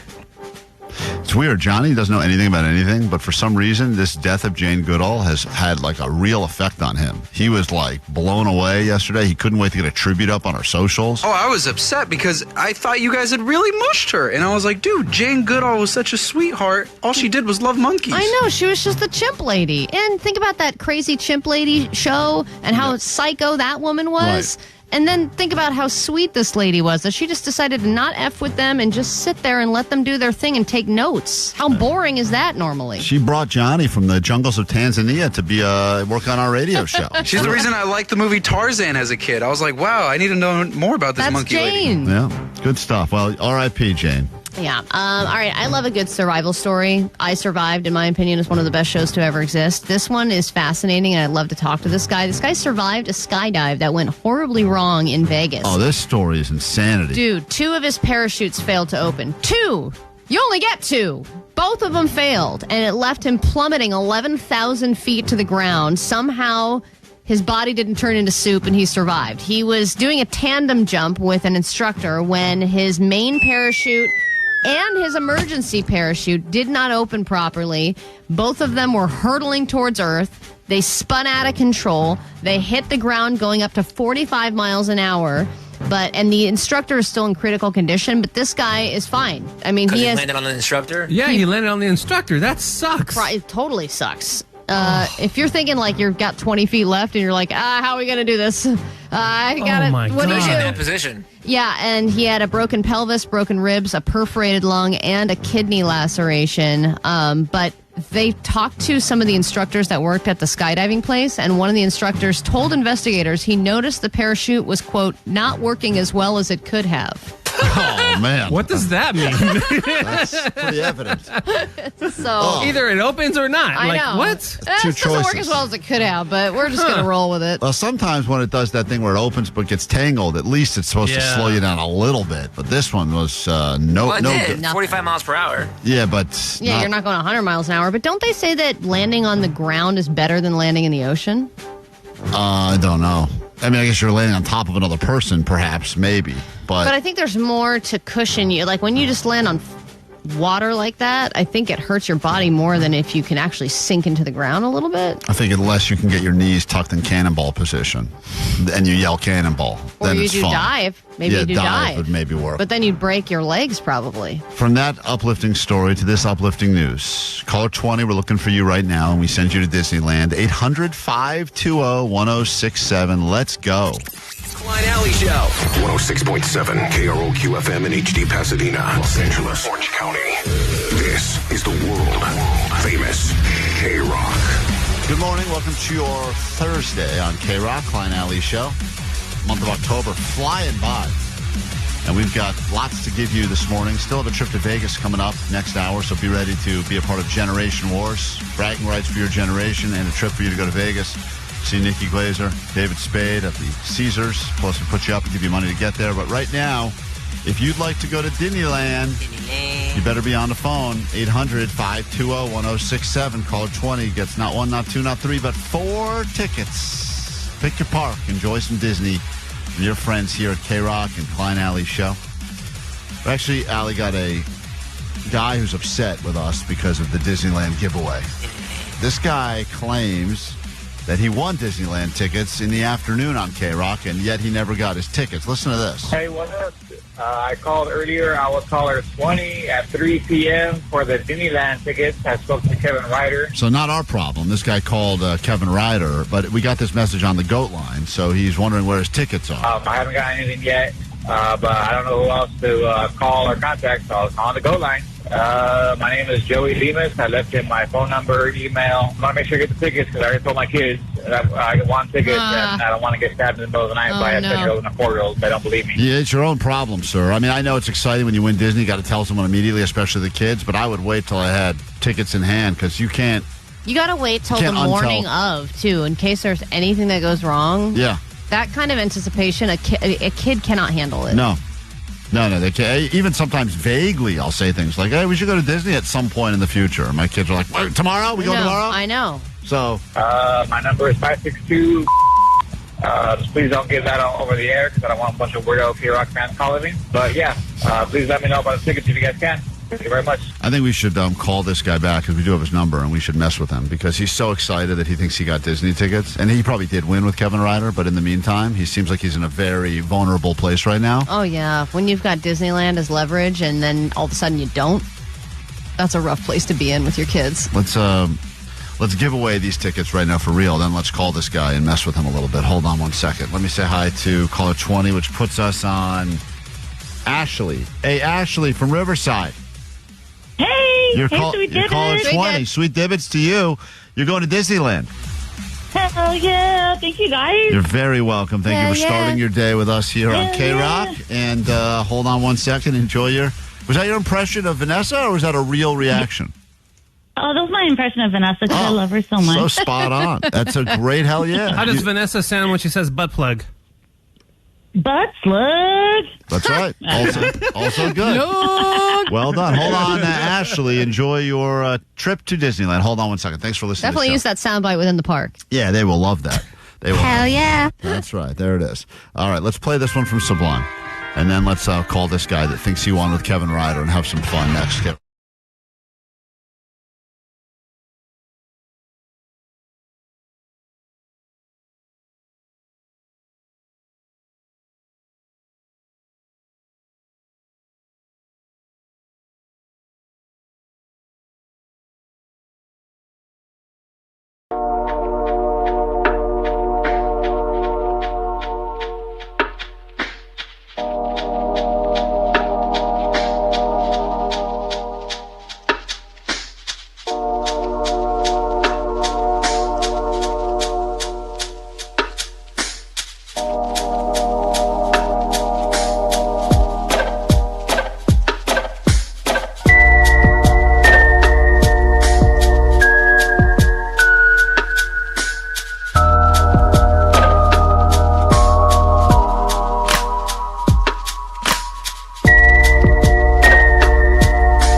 Number of the listener that claims he won tickets in the afternoon with Kevin Ryder, but he never got confirmation. So when people think they've won and they haven't gotten their confirmation yet, oh boy.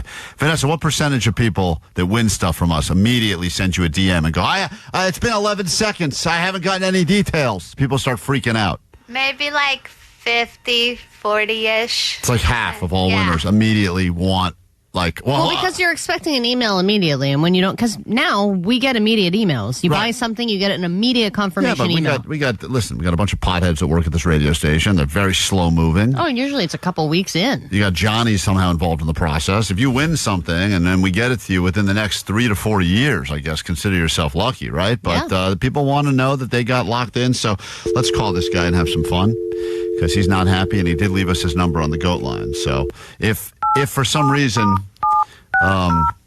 he curses Allie, I'll dump out. Hello. Hi there. This is the KROQ Prize Department. Who's this? This is Joey Lemus. Hey, just wanted to confirm that you got yourself 4 tickets to the blood drive on Friday to give blood. The blood drive? No, it was for the Disneyland tickets. Oh, that's not what I have here. It says 4 tickets to the blood drive. You can cut the line and give blood on Friday? No, so they're giving away the Disneyland tickets at 9, noon, 3, and... Hold on. 6.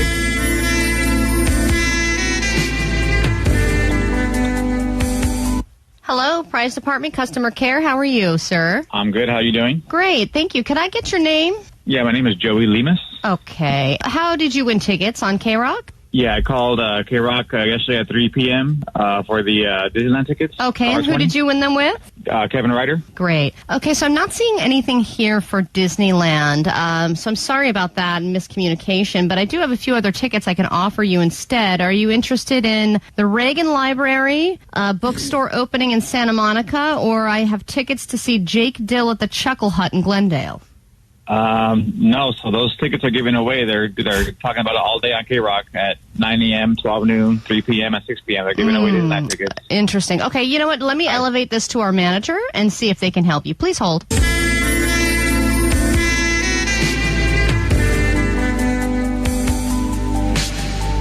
it's the manager at KROQ. Who's this? This is Joey. What can I do for you, Joey? I have Disneyland tickets hopefully coming my way. Here's what I got here. I see there's some confusion about the tickets. Did they offer you Jake Dill at the Chuckle Hut? I have no interest in seeing Jake Dill at the Chuckle Hut. All right. Well, then what we got for you is 4 tickets to Disney. That's what I was looking for. Store opening at the outlets. There's a new Disney store opening at the outlets. Yeah, I would love those. Those would be awesome. So you get to go there and see all the stuff. You got to buy it full price and everything, but, enjoy that. That sounds amazing. All right, please hold for a brief post-call survey. Hey, on a scale of 1 to 10, how did we do today? You guys are amazing. You guys did a 10. Okay, thank you so much. And how likely are you to recommend KROQ to your friends and family? 100% if I can get my Disneyland tickets. Okay, thank you so much. Goodbye. Okay, sounds good. This Halloween, KROQ is dressing up as a real radio station. And hooking you up with a 4-pack of one-day, one-park tickets to Disney, California Adventure Park, or Disneyland Park. And we're giving you a chance to experience the frightful fun, plus the added excitement of the Disneyland Resort 70th celebration. A happiest Halloween has brought spooky thrills and chills to both Disney, California Adventure Park, and Disneyland Park. Now through October 31st. Go trick-or-treating at KROQ at 9, noon, 3, and 6. If you can even recognize us with our costume on. Don't worry, the smell still gives us away. Offering subject to capacity restrictions and change without notice. You need parts? O'Reilly.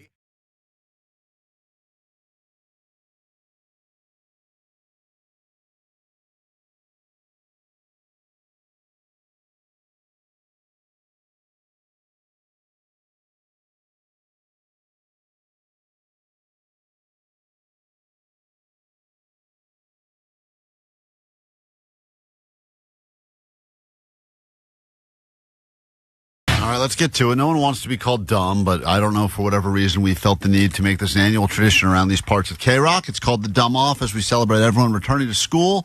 The value of a good education is that one day you may never have to wear a sash that says on it, Big Dummy. Is that what we wrote this year on the sash? Yeah, it says Big Dummy, and I think this is also just a PSA. If you do learn things in school, just try and, remember them. Right. And I did great in school, and obviously yesterday I couldn't even name the 3 branches of government. No, you couldn't, because you're potentially... hold on, Vanessa. Let's get your mic on. One step away from the Big Dummy. Both of these contestants in the finals have picked their walk-up music, so let's just go ahead and introduce you to both the contestants that will be battling it out. 10 questions to determine who is truly the dumbest on the show. It does come down to Vanessa, who lost round 1, to Jake, and then Allie had a couple of different tiebreaker rounds, but she ended up losing over and over again, and that's why she's here. So, great. Representing, Allie did go to college, technically went to musical theater college, so whatever. It's acting school. Doesn't really count as Bachelor college. of Fine Arts. But anyway, she went to college and it was like a hobby college, I guess. It wasn't a hobby college. So here she is now. This is the...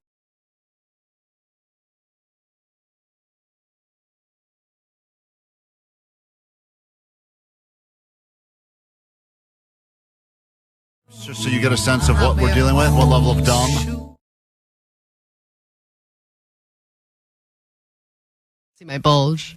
Yep, All right, that's that a real was dummy. irrelevant. Representing her country, she's very proud. She is short. Yes, she may be a child, and we do feel guilty having a child in the finals of the Dumb Off because really this is about intelligence with adults. But Vanessa has made her way here, and she has decided to walk up to this song. Come on, Vanessa. She loves chicken, I don't know that. and she eats it during the show. Why? Come here, chickens. And she said a lot of dumb things on the air as well. Omar's got tons of clips of things she said. Whether maybe she's yelling at the gays at the party. Okay, volleyball. She could be talking to a volleyball when she's drunk. What's the second one? She doesn't know what plants are. She's got all sorts of things she said. Okay. Right. So anyway, there she is. Trash talking me. I want everyone to know that in that thing that you're hearing, I'm saying, "Da, gay." But no. Thank you. Like that makes it better. Disgusting gay. Yeah, right. You're saying you're not disgusted by gay people. I was surrounded by gay people and I was like, "Da, gay," but it sounds like, gay. Yes. So what you're saying, right, thank you for explaining. Gay. So now here's how it's going to work. I got 10 questions that here. thing. 10 questions that will determine which one of you is truly the dumbest. We should do 5. Okay. You'll wear the sash of stupidity for the foreseeable future, including to our barbecue. And as soon as we're done, someone will get a chance to win their way in to see Royal Otis and someone wearing the sash. And let me tell you, you may hear us be dumb on the radio, but until you see it with your own eyes, there's nothing like it. Yeah. It's time officially to get to the final round of this, the 2025 Dumb Off. The Dumb Off. All right, guys. Hands on your pencils. Pencils on paper. Here we go. Question number 1. If you flip 2 coins, what is the probability that both are heads? If you flip 2 coins, what is the probability that both are heads? They look stumped already. As I'm looking at, you can watch this on YouTube. We're streaming live, and if you want to look at confusion right now, this was, by the way, the easiest of the 10 questions. Giving me a face, and I'm like, I don't know. No cheating. Write down your answers. What are the odds that both are heads if you flip 2 coins? Moving on to question 2. Mary's father has 5 daughters. Nini, Nina, Nino, Nana, and who?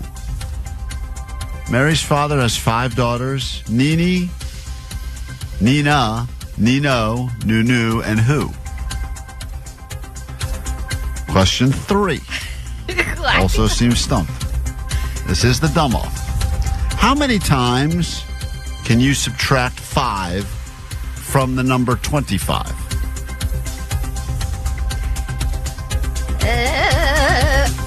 Question 4. What can you see in water that never actually gets wet? Vanessa is dancing, but also looks stumped. We're moving on to question 5 now of the dumb off. This is the final round. It all comes down to this. Vanessa, Allie, battling it out for the sash of stupidity. Can you repeat question 3, please? How many times can you subtract the number 5 from the number 25? To get to 0? That's not the question. Don't add words to the questions. Don't add words. Well, it depends on what result you're going for. That will change my answer. Right one. Going for the right one. Great. Thanks for clearing that up, guys. Well, there's a question, Allie. I can't give you... Vanessa's looking confident. Yeah, How many times can you subtract, what is the most amount of times to get to 0? How many times can you subtract 5 from the number 25? That is the question. We're moving on. Yeah, that's a trick one. It's not specific enough. What document was signed in 1776? Why are you making all those noises, Vanessa? Because who knows this? Are you... Moving on to question number 6 now. This makes up 78% of the Earth's atmosphere. This makes up 78% of the Earth's atmosphere. Moving on. What is the main character called in a story? All of a sudden, Vanessa's confident. Confidence has left her. Writing. Vanessa, what happened? You stopped writing? Last string has stopped me. The last 3 have stumped you? Yep. I'm going to read you 3 places now. 2 of them are real and 1 of them is made up. Timbuktu, Titicaca, and Gator Point, Florida. Say him again? Timbuktu, Titicaca, and Gator Point, Florida. 1 of those places is made up and 2 of them are real. We go to 2 final questions and then we can get the results, the exciting conclusion of the dumb-off.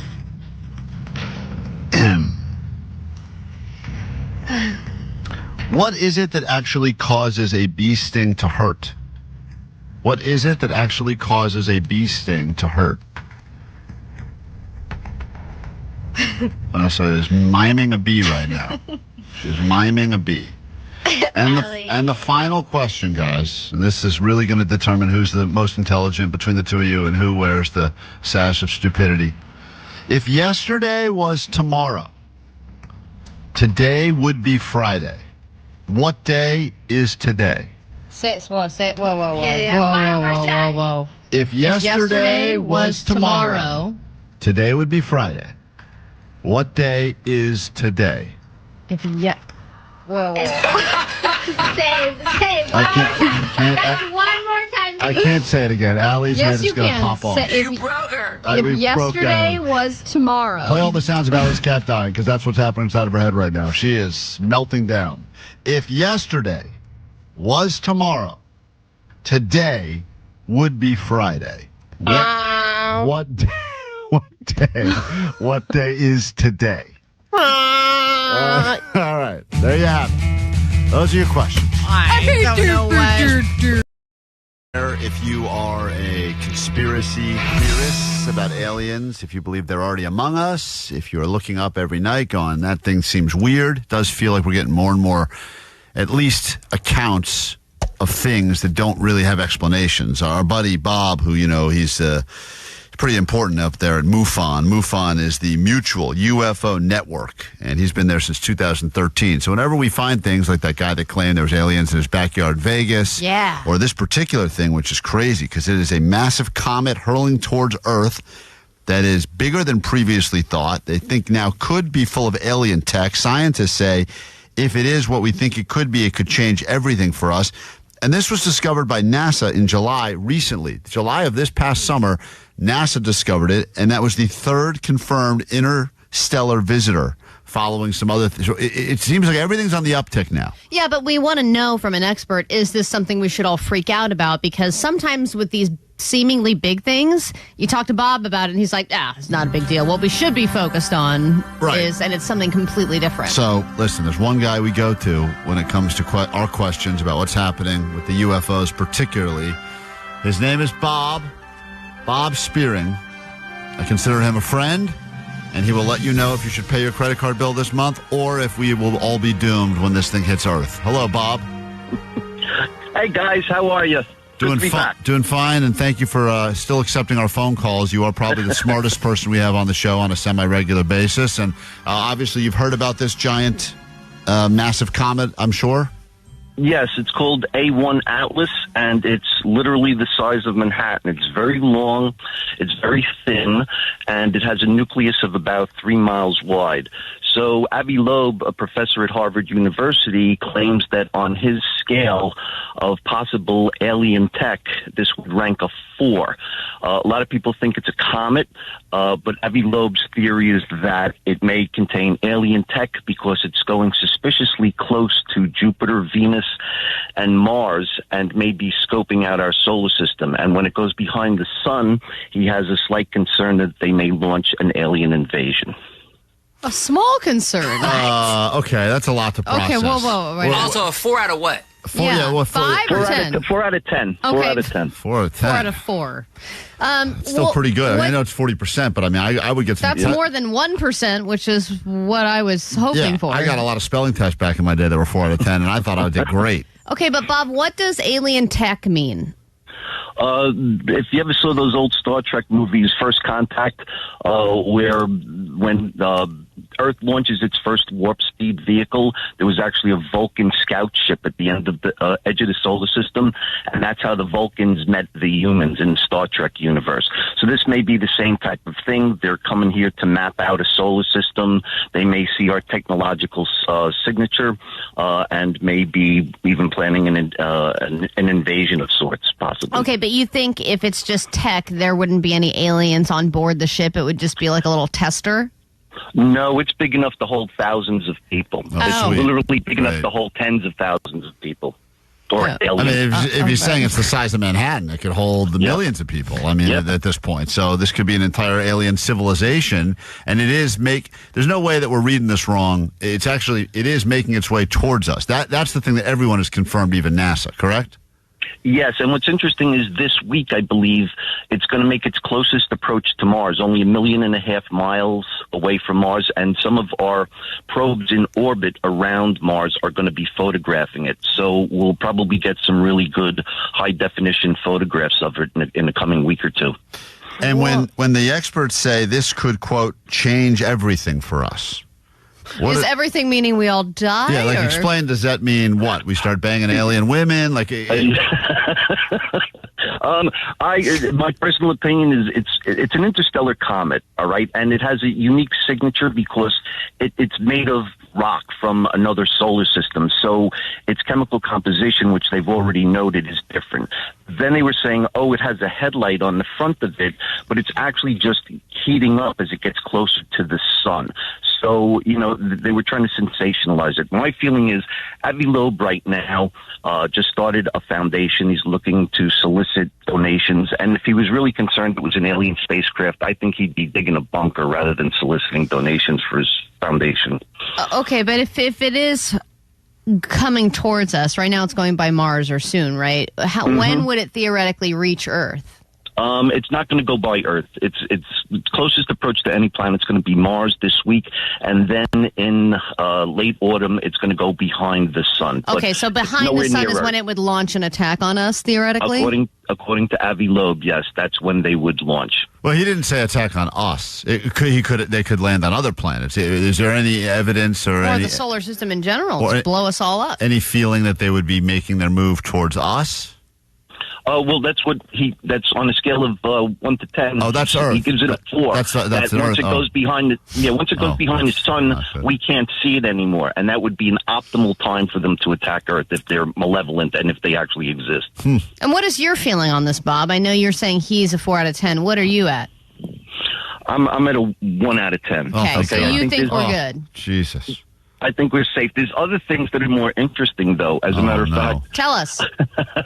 At the congressional hearings on September 9th, they showed a video of a Hellfire missile, which is about 5 foot long, trying to take out an object off the coast of Yemen. And they showed that movie in Congress. We haven't seen any of the raw metadata yet to prove that it actually happened and they said it happened and where it happened. But the missile that they used to take out this object is a Hellfire missile that has blades on it. It's not designed to blow up anything. It's designed to cut a human being to shreds. In this case, to try to cut this object into shreds. When they hit it, 3 satellite objects came out that seemed to be cube-shaped, almost like escape pods. And then we don't see what happened to the major object because they just had a snippet of it for the public. So what they actually shot down or attempted to shoot down, we don't know. But that to me is a far more interesting story than the comet. Bob Spearing is on our phone right now. He is our official go-to guy when it comes to anything unexplained. He's the UFO investigator. He does photo analyst, and he is I don't even know what your title is at the Mutual He's the UFO director, Network. You're the director, You're the aren't director you, of MUFON. Director of International Investigations. Yeah. Everything outside the United States and all their special projects. And anytime somebody reports a sighting of a UFO, it gets submitted, and you're a person who would review that, right? Yes, we have 700 field investigators all around the world, most of them in the United States, but also in most European countries and in Australia and Canada. And we actually investigate every case that comes in. And go ahead. 80% of them we can figure out, 80 to 90%, but there's that 10 to 20% that really befuddle us. Of the 700 investigators you have, how many of them have girlfriends? Probably not a lot. 1 out of. I would give a score of 1. That's just a 1 score. Yeah, 1 to 10 or 3. And, I was reading the other day that there have been more UFO sightings in Southern California in recent weeks and months. Have you ever heard of a believable one coming out of Southern California? I don't know if you can remember off the top of your head, which ones kind of stand out to you as believable. Well, yeah, what's interesting about Southern California is that's where all our military bases are. Off the coast of Catalina Island is where they think there may be an underground UFO base. And anytime you see UFOs near San Diego, it's usually related to something military. Either the military is doing an exercise or some sort of unknown craft is monitoring what our military is doing. Could be foreign adversaries, but we get these large triangles following our aircraft carriers, and they're on film. So there's definitely something going on in San Diego area, and it's been going on for a long, long time. I'll tell you what's not going on there, the Padres. They suck, huh? Bob Spearing, this guy knows everything there is to know about aliens. Way too much. Talk sports with Bob. I want to talk sports with Bob. And speaking of sports, Allie's planning on walking today to the SoFi to watch the Rams-Niners game. On your scale of 1 to 10, how dumb is she? What score do you give that she's going to try to park far away to save money and walk? Well, I would park far away and walk, too, but I'm an avid Rams fan. My father was a Cleveland Rams fan in the 1950s. I went to the Super Bowl where they beat the Titans. I loved the Rams. All right, so this guy, and he said he would park and walk, and he's a smart person. Well, Allie's a Niners fan, so already you guys don't have a lot in common. But Bob, always a pleasure to chat with you. A fascinating guy, and there's tons of questions. We may have to do an AMA with you in the future because you know everything there is to know, and it does feel like the uptick is happening. More and more people are capturing stuff now, and you think that it's only a matter of time before we make legitimate, undeniable alien contact, correct? I definitely think we've already made contact, and we just don't know it yet. There he is. Cool. Thanks, Bob. That's Bob. All right, guys. From MUFON. Always a pleasure. Always Bye-bye. a pleasure. There he is. Smart guy right there. MUFON. Now back to my no wife. No, I think that's not true. No, I think he does. Is he married? I don't know. Yeah, he's got a throw pillow. Okay, that's cool. He's got that going for him. Solid. Klein Elliott. Yeah. That's it. Today's Friday? Yes. Today is Friday. By this, making a statement, today happens to be Friday. We will get to the conclusion of the dumb off now. Vanessa's smiling, but also looks nervous. Allie just looks nervous. The answers, the awarding of the sash of stupidity, the official song, and the declaration of I'm dumb, all coming up next, KROQ. Klein, Alley, Show! Mornings on KROQ! 106.7 KROQ. Not a lot of confidence in this room right now as both Allie and Vanessa are looking at each other during that entire song going, I don't know, you may get the... Yeah, this is anyone. We're trying to cheat through eye contact, but we shouldn't be cheating off of each other. Well, right. One of you is going to have to wear the most embarrassing sash to wear. You think about it when someone gets to be like Miss America or Miss USA. What an exciting sash. You wear that proudly everywhere you go. To wear a sash that just says Big Dummy on it everywhere you go is not fun. Tiaras, too. Yeah, we don't have a stupid tiara. We Jake, should. get to making that. Let's get into it. It's time for the exciting conclusion, and we will officially crown the dumbest person on the show in the year 2025, and I can't believe it either. It's not Johnny. It's either going to be Vanessa or Allie. Two women. And here, well, hey, progress, right? Here we go. The dumb off. Just more proof, by the way, that the text line never agrees with anything that goes on. You got one text that says, fewer stupid riddles. Way to go, Klein. I think I did a 9 out of 10 just listening. Someone else said riddles and puns do not measure intelligence. This whole thing is a mistrial. Intelligence should be measured regardless. What pun did you use? I didn't use any puns. I think they're just talking about general use of puns. So, whatever. Oh, I do use some puns. All right, moving on. People will never be happy with the questions. They're never going to be happy, and no one complains about them more than Allie. And if you have any kids in the car on the way to school right now, I just want to warn you, at some point in the near future, Allie is probably going to call us all a bunch of stupid assholes. So just as a little warning, she always gets angry and somehow swears at us during this process. I will try and be accepting. Allie, you got this.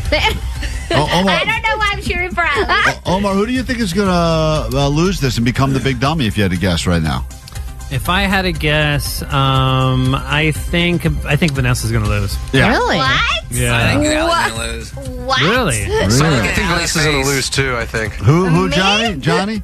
I'm sorry, but I think Vanessa is because one of the questions really stumped her, and even I got it, and I was like, dang. Oh, yeah, the America question. Hey, Johnny, when you you get to hand over the sash as you get to bestow your dumbness to someone else in the new year, are you going to be sad that you're no longer going to be officially the sash wearer of dumbest on the show? You've had that 2 years in a row. Yes, I'm getting stripped of my title, and I've had it for a while. When the first Miss America passes the tiara on, they always look really upset. Yeah, because it means they're aging out. Right. So, Johnny, you're no longer. Now you're going to have to start being smart again because you can't just be dumb and servicing all the bosses. All right, you got to Professor Postmaster again. All right, whatever. Here we go. Question 1. I said this was question 1. Flip 2 coins. What is the probability that both are heads? Vanessa, what did you say? I put 1/2, 50%. Oh boy. Allie, what 2/4. What did you say? What did I say? That's interesting. Look at your paper. Well, look at your goddamn piece of paper, you idiot, and tell me what you wrote.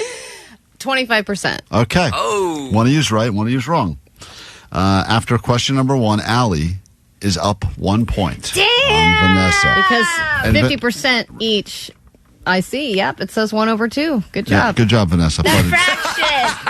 It's 2 coins, and that's the other thing about Vanessa. She does have dumb confidence. Like, she wrote that down really quickly. And she's still showing me her work. Yeah, that's okay, though. Allie, you are up.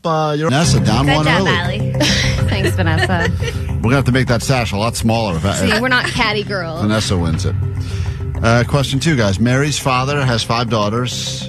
Nene, Nini, Nono, Nana, and who did you write, Vanessa?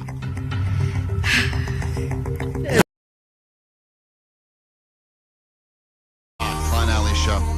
It's funny because you're looking at this like a bad thing, Allie, but I think this is a very good thing in your life right now. Why? How is it a good thing? It's the time of the year. It's the perfect thing to have. It's real fear. You have you have BS fear, and now you have something with real fear, and you're upset about it. And this is the 1 month you can get away with it. Leave it where it is. Well,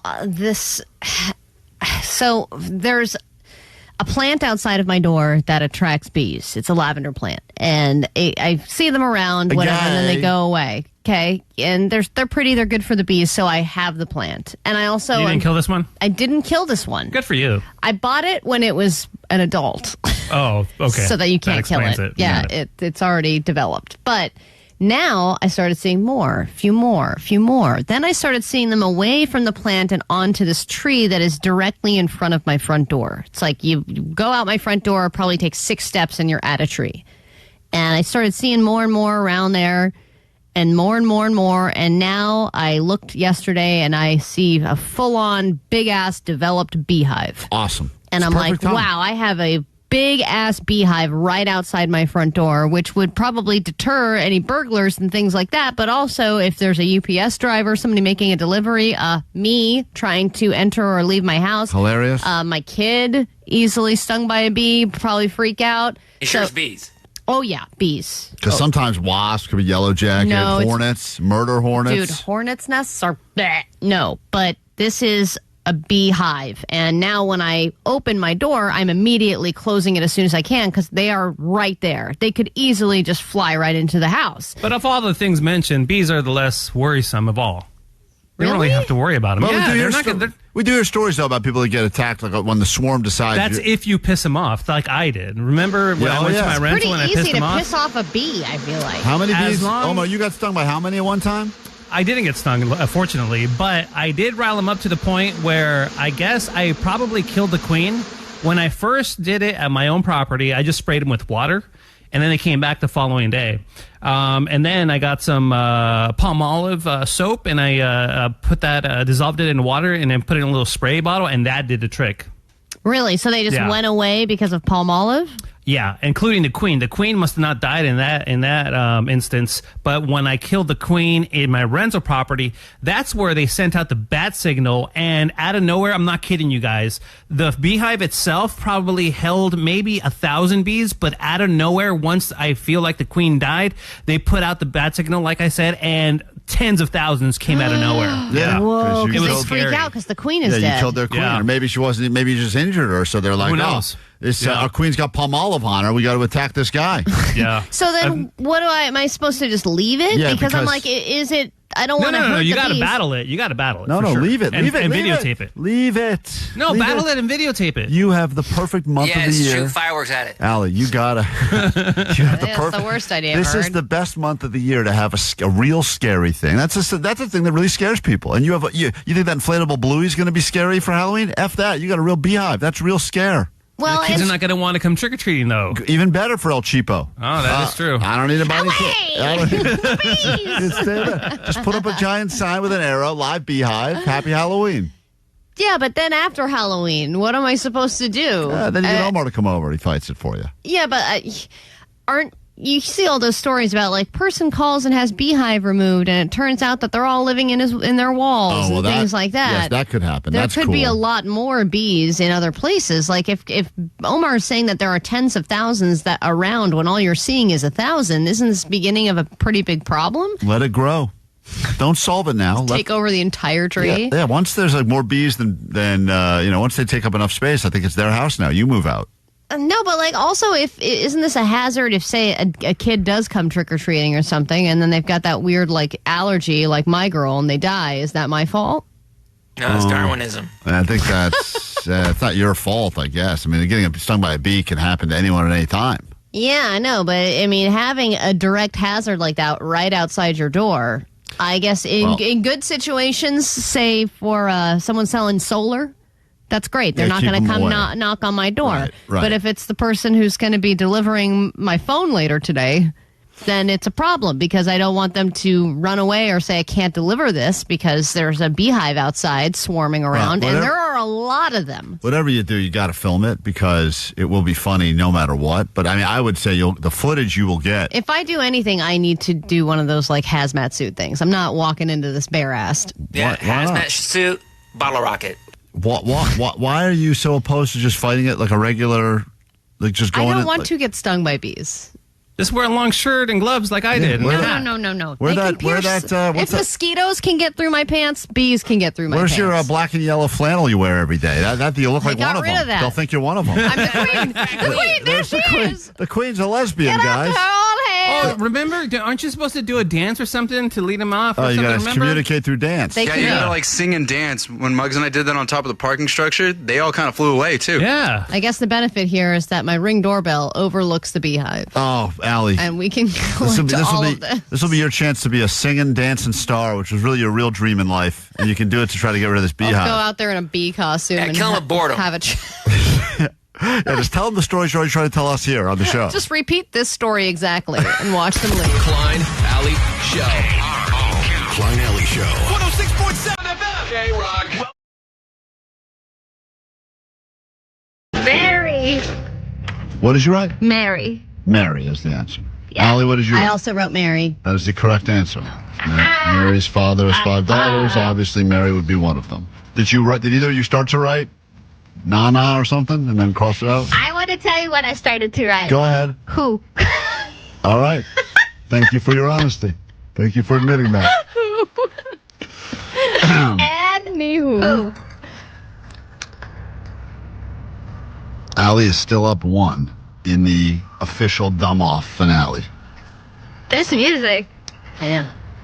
How many times can you subtract 5 from the number 25? Vanessa. 1. 1 time. Allie, What? Allie, just One. give your answer. give your answer. How many times can you subtract 5 from the number 25? Yeah. Well, if you're just going to remove the 5. What is your answer? If you're just What going to is your remove the answer? 5, then you can take it away 1 time. But if you're subtracting it to get 0, then it's 5 times. So what did you write? What did you write down? What did you say, Jake? That was both wrong. What did you write down? Okay, if you're going to get to 0. I don't know if I'm right. I did it. 25 minus 5 is 20. 20 minus 5 is 15. 15 minus 5 is 10. Yeah. What 10 did you minus write? 5 I just is need 5. your answer. I don't need a whole. 5 minus 5 is 0. Right. Which is 1, 2, 3, 4, 5 fives. 5. Okay. The answer is 1 time. Yeah! Vanessa got that right. Because you're talking about subtracting it from the number, because right? once you subtract 5 from 25, you no longer have the number 25. Right, so that's what I said in the first place. You didn't. I said if You you're didn't. subtracting You didn't. it, You heard my answer. Vanessa, congratulations. You've tied up the dumb We're off. tied. You guys We're are tied. stupid assholes. We are Fine. I told you I don't- 2 different answers. You I said it can't- you depends. can't- Yes, you can't I give did. me 2 I said, answers. what are you asking? And you're just being a dick and I'm saying, re- what is it? Because I'm reading the question the I'm way saying, I'm reading the question. Vanessa got it right. She didn't have 2 answers. She had 1. I said if you're talking about just doing the not making it the number 25 anymore, then it's 1. Moving on. Did Next everyone question, not next hear? question. Moving on. Oh, Ali, it's okay. We're only tied. We're Whatever, only you tied. fat bitch. Oh my God, Vanessa! I Whoa. said what I said. Allie, Vanessa, I'm sorry. I apologize. That I was think she meant fluffy. uncalled for. I don't like that. Women on women, body shaming, not acceptable. Jesus, Allie. All right, moving on. You have to admit you purposely were not clear about that question, and will- I tried to clarify with you, and you would not clarify because you read- want me to be wrong because you hate me. I read the question. She loves you. I read the question. You like seeing me suffer. Go Whatever, on. you That's the fat next bitch. one. What do you see in water that never actually gets wet? Al, you get to go first. I don't want to go first. You get to go first this time. You get to go first because I love you. I wrote a man in a wetsuit. Ooh, interesting. What did you write, Vanessa? I put a fish. Oh, man. What? A fish? Oh my God! They're not wet. this is They're what- fishing. They're in the fish Guys, costume. the answer Skin. is a reflection. Your reflection. Good one. Whatever, blah, blah. Next. Blah, blah. Hold on. Let's just take a second. My answer is also A right. man in a wetsuit? Yeah, he's not wet. He's in a wetsuit. Oh, my That's God. very smart. Have you ever wore a wetsuit before? Nope. Moving on. And our fish is really wet. I think we all know that Most they are. definitely, yes. Vanessa, you Each may of those things. put the sash on Vanessa for that. We're tied. You're still tied with 5 questions left. Who knew it would get this exciting? The second we're done with this, we give away tickets to our Endless Summer Barbecue so you can watch the person wear the sash of stupidity with your own eyes. See these gears turning in real time. What document was signed in 1776? Vanessa. I think this sounds really. 1776 sounds very like when America wasn't being formed, I think. But I'm just guessing the Declaration of Independence. What did you write, Allie? I also wrote the Declaration of Independence. That is correct. Yeah! Damn, I was hoping she'd get that one wrong. I didn't No, think she- guys, I'm smart. I came here in 4th grade, so I learned some American You just asked if history. fish were wet. Yeah, you just asked the official way. Because it makes sense. Next question, guys. There's only it's still tied right now. I'm shocked. This makes up 78% of the Earth's atmosphere. Al, you get to go first. Water. Oh, boy. Water. Wow, Snap. guys, I knew you would both. I knew at least one. What, air? Water is you're. Earth. Water's not in the atmosphere, guys. Oh, oxygen. Just The answer is actually nitrogen. oh, snap. But I was really hoping that neither of you would say water, and you both wrote it down really quickly. Because you're writing it to sound I'm confusing. not writing anything. Oh no. Atmosphere. Do you think there's water in the atmosphere? Then we'd all Do you be. think I know what makes up the atmosphere?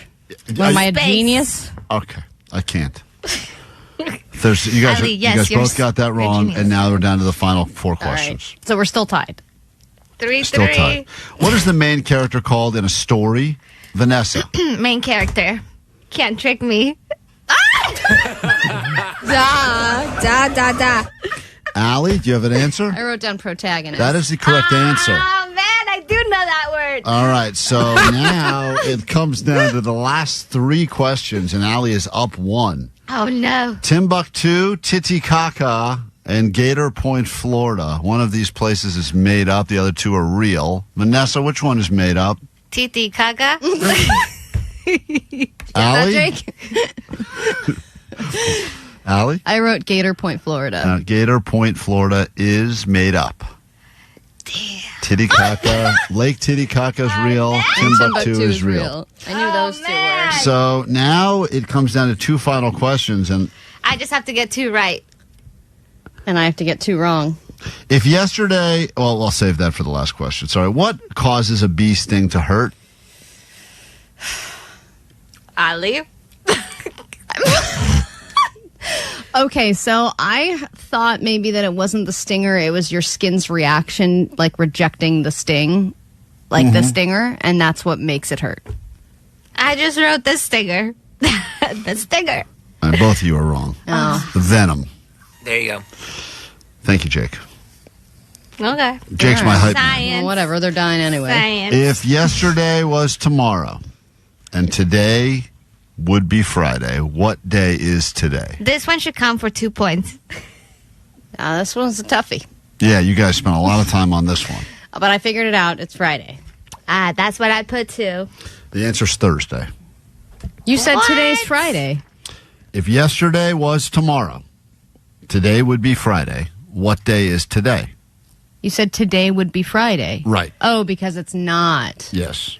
Oh. So that's Thursday. All right. Well, that one was confusing. I guess, look, I mean, technically, if we're going to go by score. Yes, we are going by score. What else would we be going by? Then I know you really want me Just to look be. on your face. Then We're not just going by looks on faces.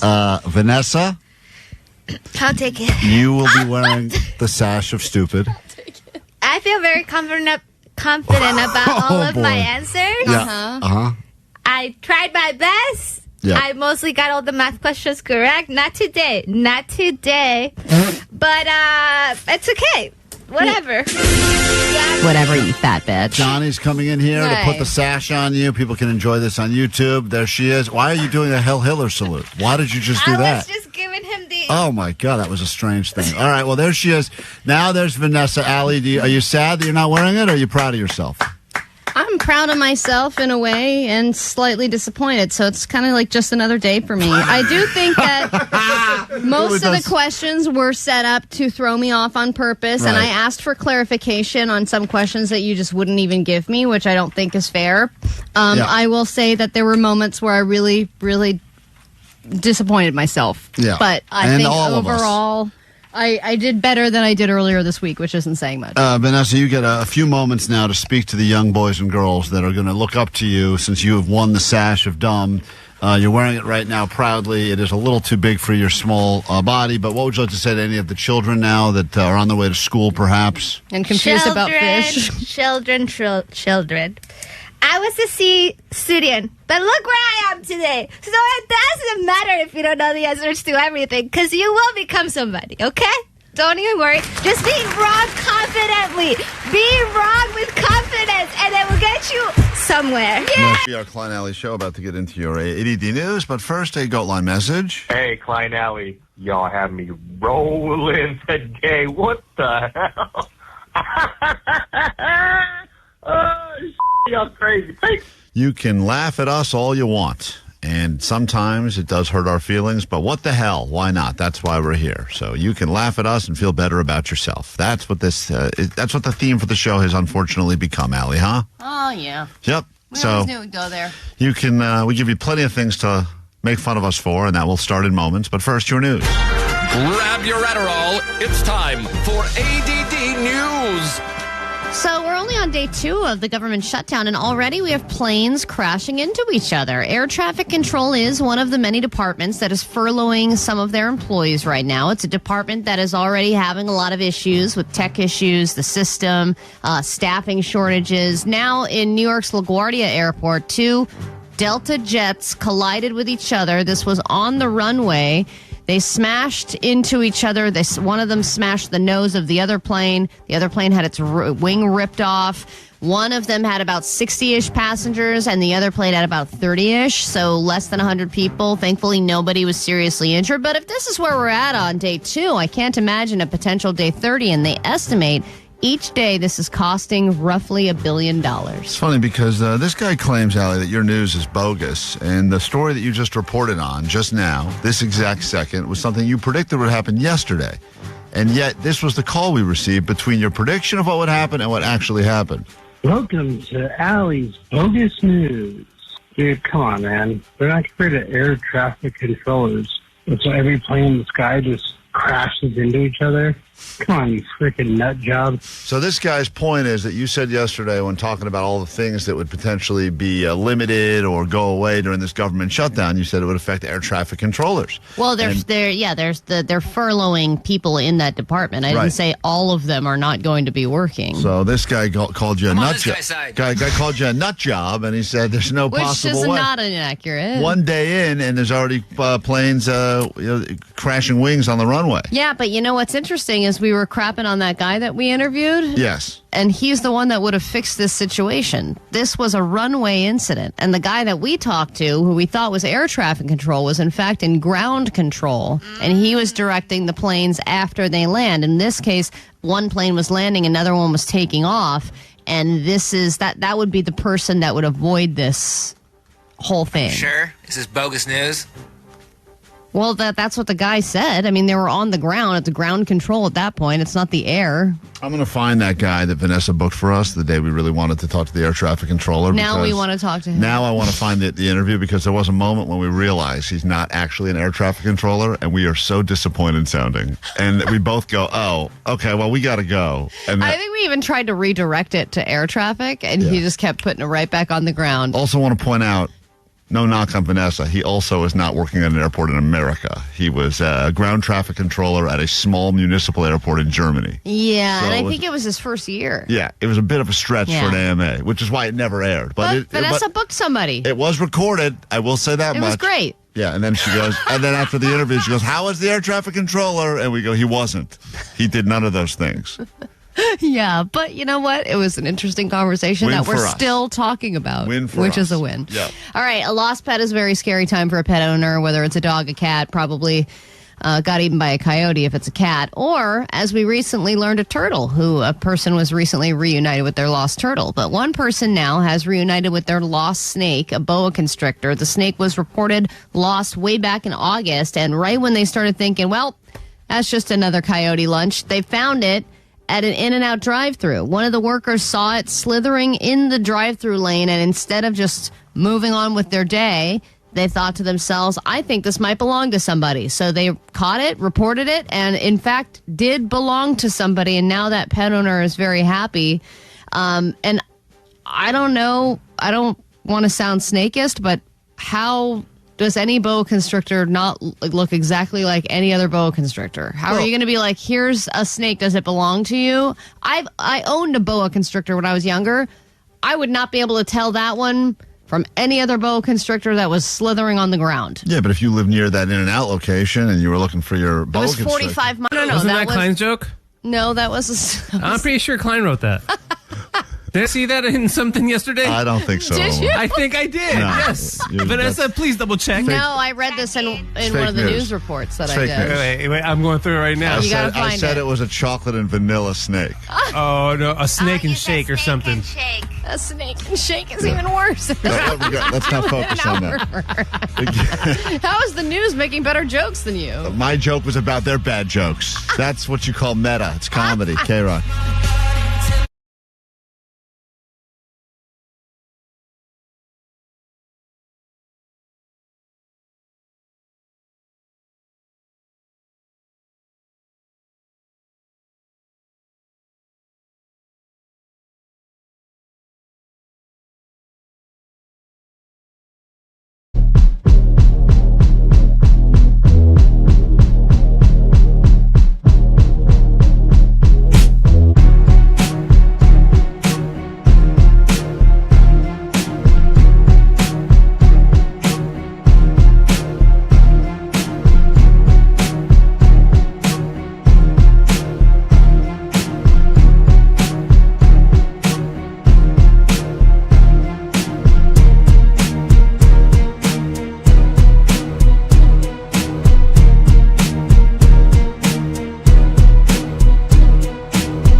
Let's toast this West Coast radio morning show. I don't know if I chose this chose life or if it chose me. Either way, we going live with Klein and Ellie. Yeah, we all down to kick it. If you're feeling lost with your life, well, you found your ticket. We in the chat feeling the vibe, ain't no sound of crickets. Don't even think of blinking twice, cause you're bound to miss it. This is the chance, say it with pride. We are the net bangers. Net bangers. Net bangers. Ha, ha. Net bangers. Net bangers. Net bangers. Ah, ah. Net bangers. Net bangers. Net bangers. Ah, ah. Net bangers. Net bangers. Net bangers. I'm a young MB on the MIC. Sorry, onion queen, I'm the only 10 I see. Just started to grade, I'm smarter than Johnny. And there's no need to hate Klein, I love my daddy. Shout out to best friend, me and Vanessa in the school, you're volleyballing again. We're 47, if you thought that's why they call us twins. Don't trip, I don't know what is a succulent. What is a succulent? Don't make me spaz out with rock pants on. I bet you eat the pizza with bacon on top. What up, Doc? That's Big Karina with Erica. Glide sky high and fly touche. Go visit Lewis and forever out in the bay. And this just in, the sheriff's 2.0 over the top. From calling the cops and the comments we drop. Get that monkey off of my back, make the pantyhose stop. Or else we're gonna bust the BB on the freaks and we'll get you all blocked. Net bangers, net bangers, net bangers. Ha, ha. Net bangers, net bangers, net bangers. Ah, ah. Net bangers, net bangers, net bangers. Ah, ah. Net bangers, net bangers, net bangers. Hey yo, shout out to all the net bangers, man. You know who you are.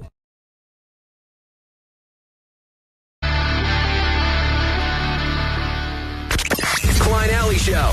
106.7 KROQ FM in HD Pasadena, Los Angeles, Orange County. This is the world famous KROQ. Good morning, KROQ listeners. Good morning, net bangers. Those that are watching us as we stream along on YouTube through the technical difficulties. Apparently, we're not using the most expensive tech here at KROQ to make the show go live on the air every day. Oh, we gotta get that alien tech. We gotta get some of that alien technology from our buddy at MUFON. Once This it hour, shoots it out from the sun. this hour, you're going to Vegas, so get ready for that. You got those Vegas shakes. Been a while since you've been there, perhaps, or maybe your last trip to Vegas was not a successful one. Fear not. Send you there this hour. Put you up in a hotel and give you some money and get you tickets to go to one of the hottest shows on the Strip. Nikki, Glaser, David Spade. Back It is at a hot Caesars. show. Yeah, we get you into that. So that's happening this hour on the show at the return of Generation Wars. If you need us, lots of ways to get involved. 800-520-1067 to call.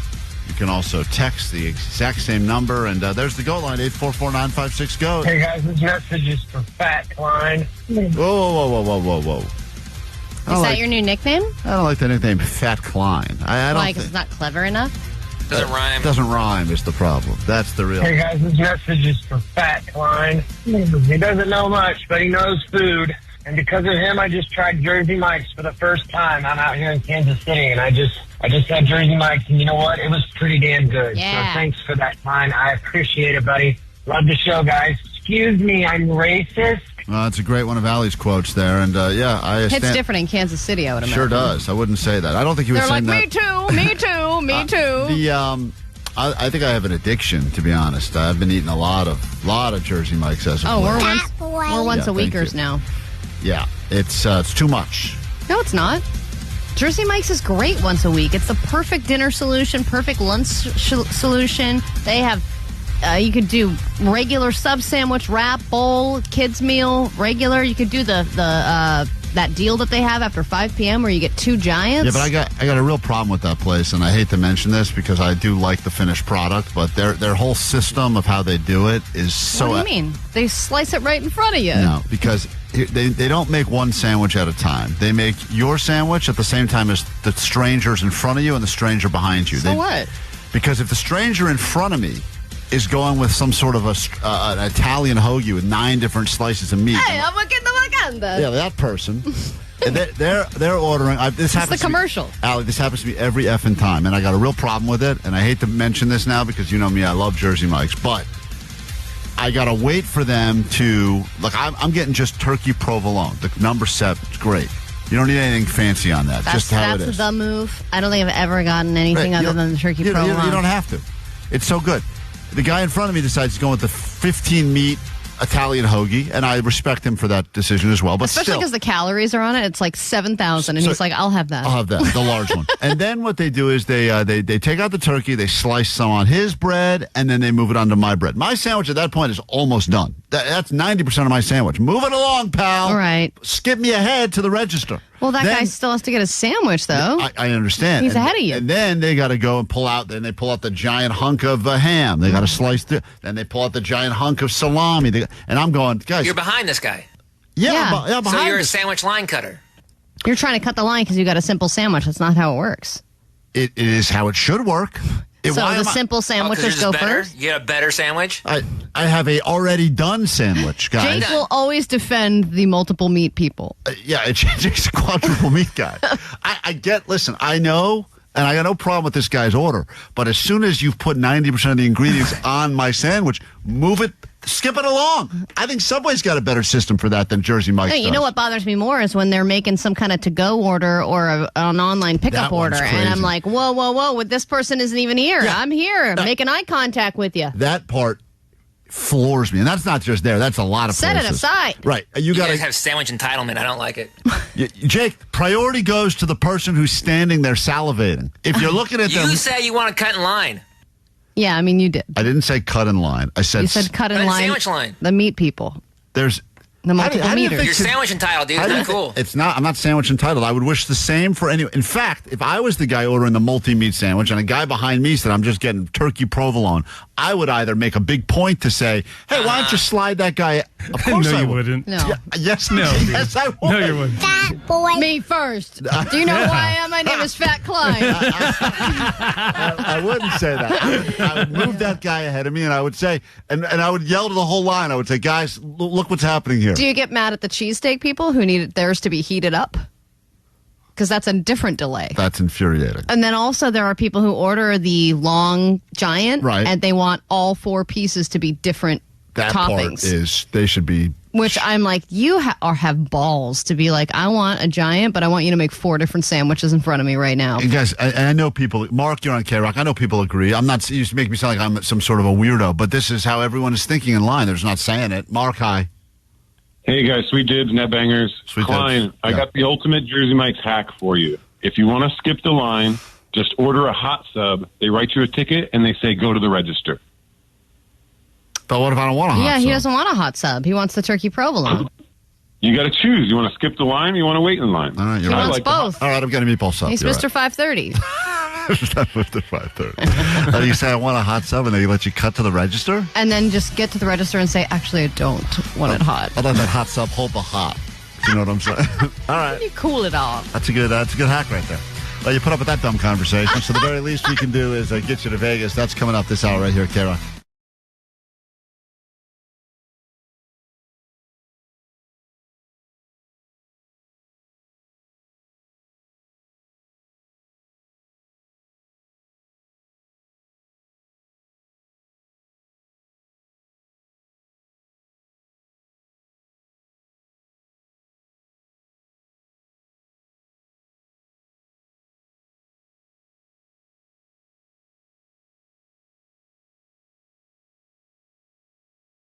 All right, there's a lot of debate about what makes a perfect taco, and Yelp has released another list of what the best tacos are in each state.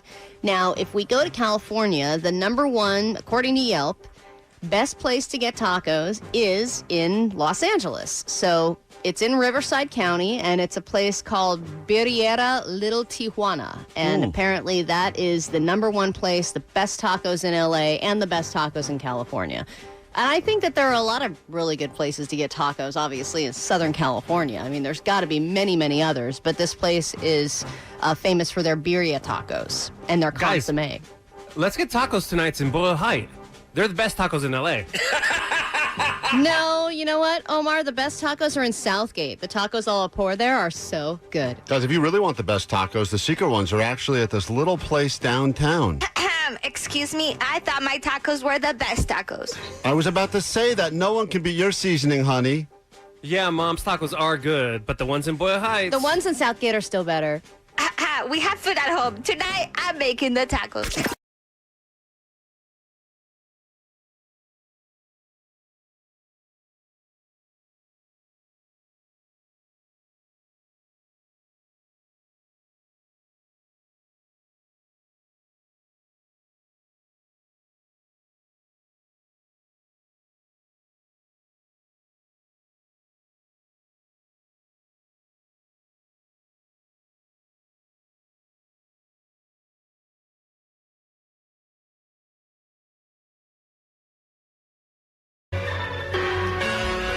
you have a chance to be a hero tomorrow. Tomorrow's the big day. It is I believe, the 10th annual. It's a decade that we've been collecting your blood, and this is the first time we are calling it the Stab and Grab Blood Drive.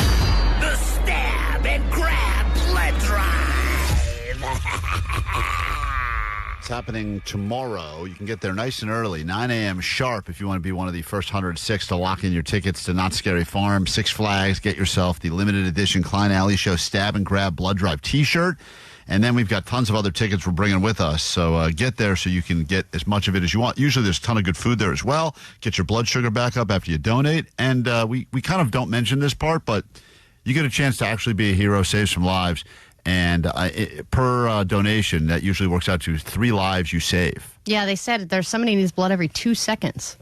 That's crazy. And there is apparently a shortage of people donating now more than ever. Los Angeles is facing a critical shortage. So even though 38% of Americans are eligible to donate, only about 2% actually do.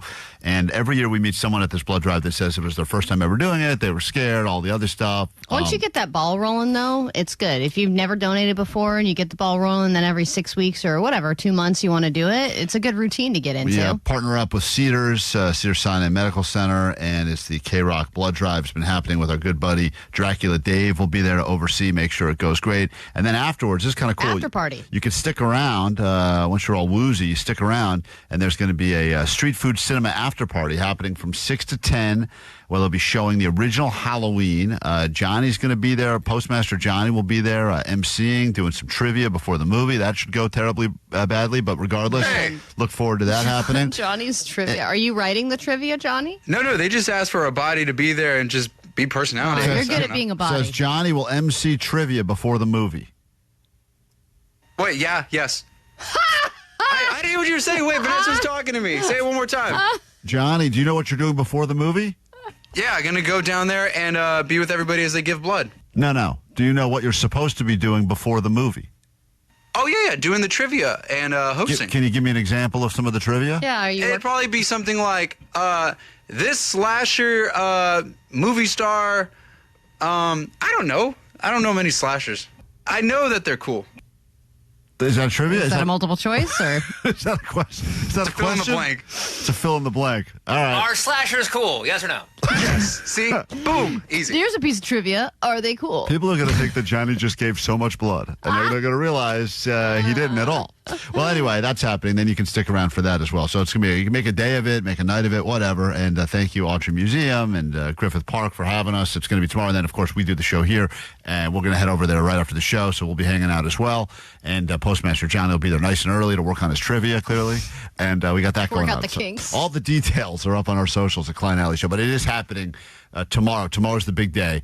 I guess you can RSVP in advance if you want to, just to lock in your spot. On the website. That can happen as well, but more importantly, just show up and let's give some blood. Let's go ahead and break a record. It's a really nice thing. Makes us feel good that we actually did some good for people that desperately need it. Do you think that Johnny knows what trivia is? No. Okay. No. So I know what trivia is. I went to trivia night at the Chili's one time. I know trivia. You know Chili's, right? Yes. The restaurant? Yes. That's him doing Chili's trivia. Bar and Grill. That's his example of trivia. Yes, we know Chili's. Johnny. Yes. Boom. Get Trivia that question set. 1. You know Chili's, right? If you know trivia and you are a representative of a generation, be it X or Z or millennial, call us now. We have a Vegas trip to give away, and every generation loves Vegas. In fact, every generation, I think, claims that Vegas was better in their generation. That's one of those things where you talk to sit next to an old guy playing blackjack, he'll be like, yeah, Vegas ain't nothing now, man. They had naked women bringing me this cocktail. Right. It was always better in their generation. Oh. If you'd like to play Generation Wars, answer some trivia questions that scan and span multiple generations, you have a chance to win a trip to Vegas right now. We'll come back with that after this on KROQ. This Halloween, KROQ is dressing up as a real radio station. And hooking you up with a 4-pack of one-day, one-park tickets to Disney, California Adventure Park, or Disneyland Park. And we're giving you a chance to experience the frightful fun, plus the added excitement of the Disneyland Resort 70th celebration. A happiest Halloween has brought spooky thrills and chills to both Disney, California Adventure Park, and Disneyland Park. Now through October 31st. Go trick-or-treating at KROQ at 9, noon, 3, and 6. If you can even recognize us with our costume on, don't worry, the smell still gives us away. Offering subject to capacity restrictions and change without notice. KROQ.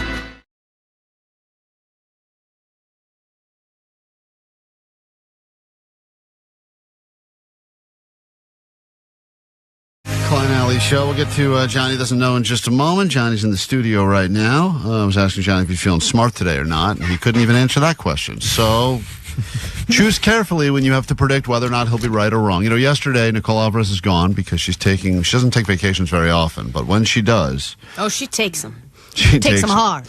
And by me not saying she doesn't take them very often, that's me being sarcastic. She apparently is on vacation all the time. She would get very upset if you said that. I know, but it's true. So anyway, Johnny was filling in for her yesterday, and when you were trying to do your first break of the morning, we were still in the studio because we were trying to record the Showtime bonus podcast. Because we were like, oh, great, Nicole's not coming in. We can use the studio. And Johnny, you were not happy that we were, on the studio because you wanted to get on the air, and then you decided that you were going to move us aside and do your first break of the morning.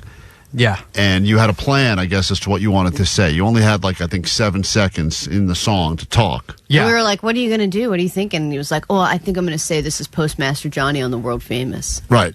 That's what you told. Like, that was your plan, right? Yeah. Good stuff. Yeah.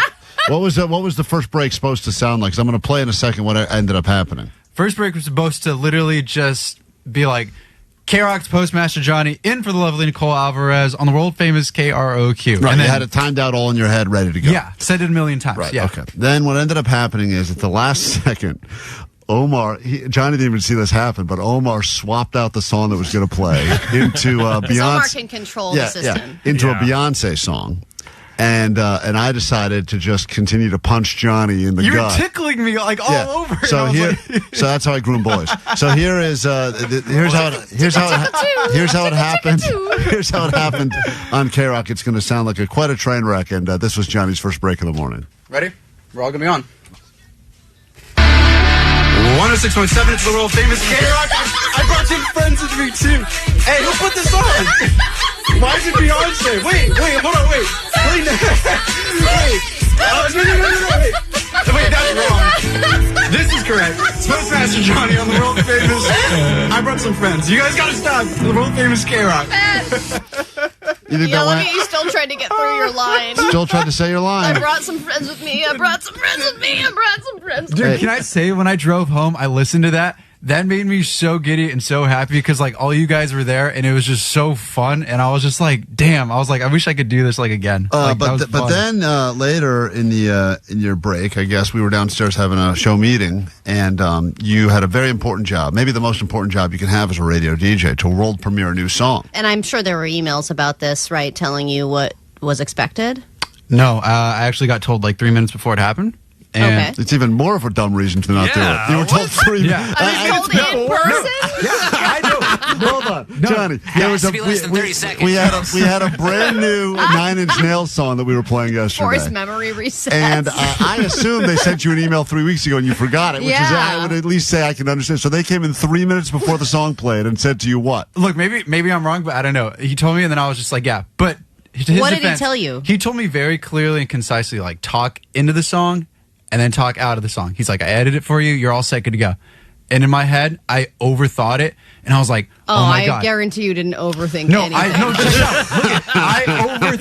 overthought it because immediately I started Googling every single thing I could about 9 Inch Nails that I already didn't know. So you wanted to add a factoid. Yeah, and I was scavenging, okay, I gotta say this, I gotta do that. It's been 4 years since their last single, and then immediately, as soon as the song started, I was brain fart, and I was like, no. I'm so dead. I'm literally so dead. So you just didn't talk. Nothing happened. Yeah. The song just started playing, and I guess it was a world premiere of a song with no intro, world premiere, no nothing. Brand new, just played.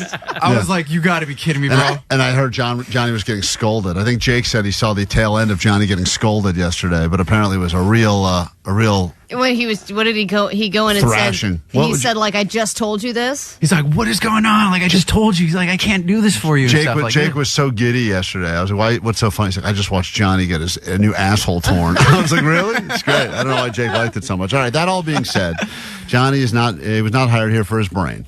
Yeah, that's true. But the good news, someone said hearing that Beyonce thing literally made them laugh on the 605 60 exchange. Almost crashed their car yesterday. The greatest. It was the greatest. Let's get into it. It's time for Johnny Doesn't Know.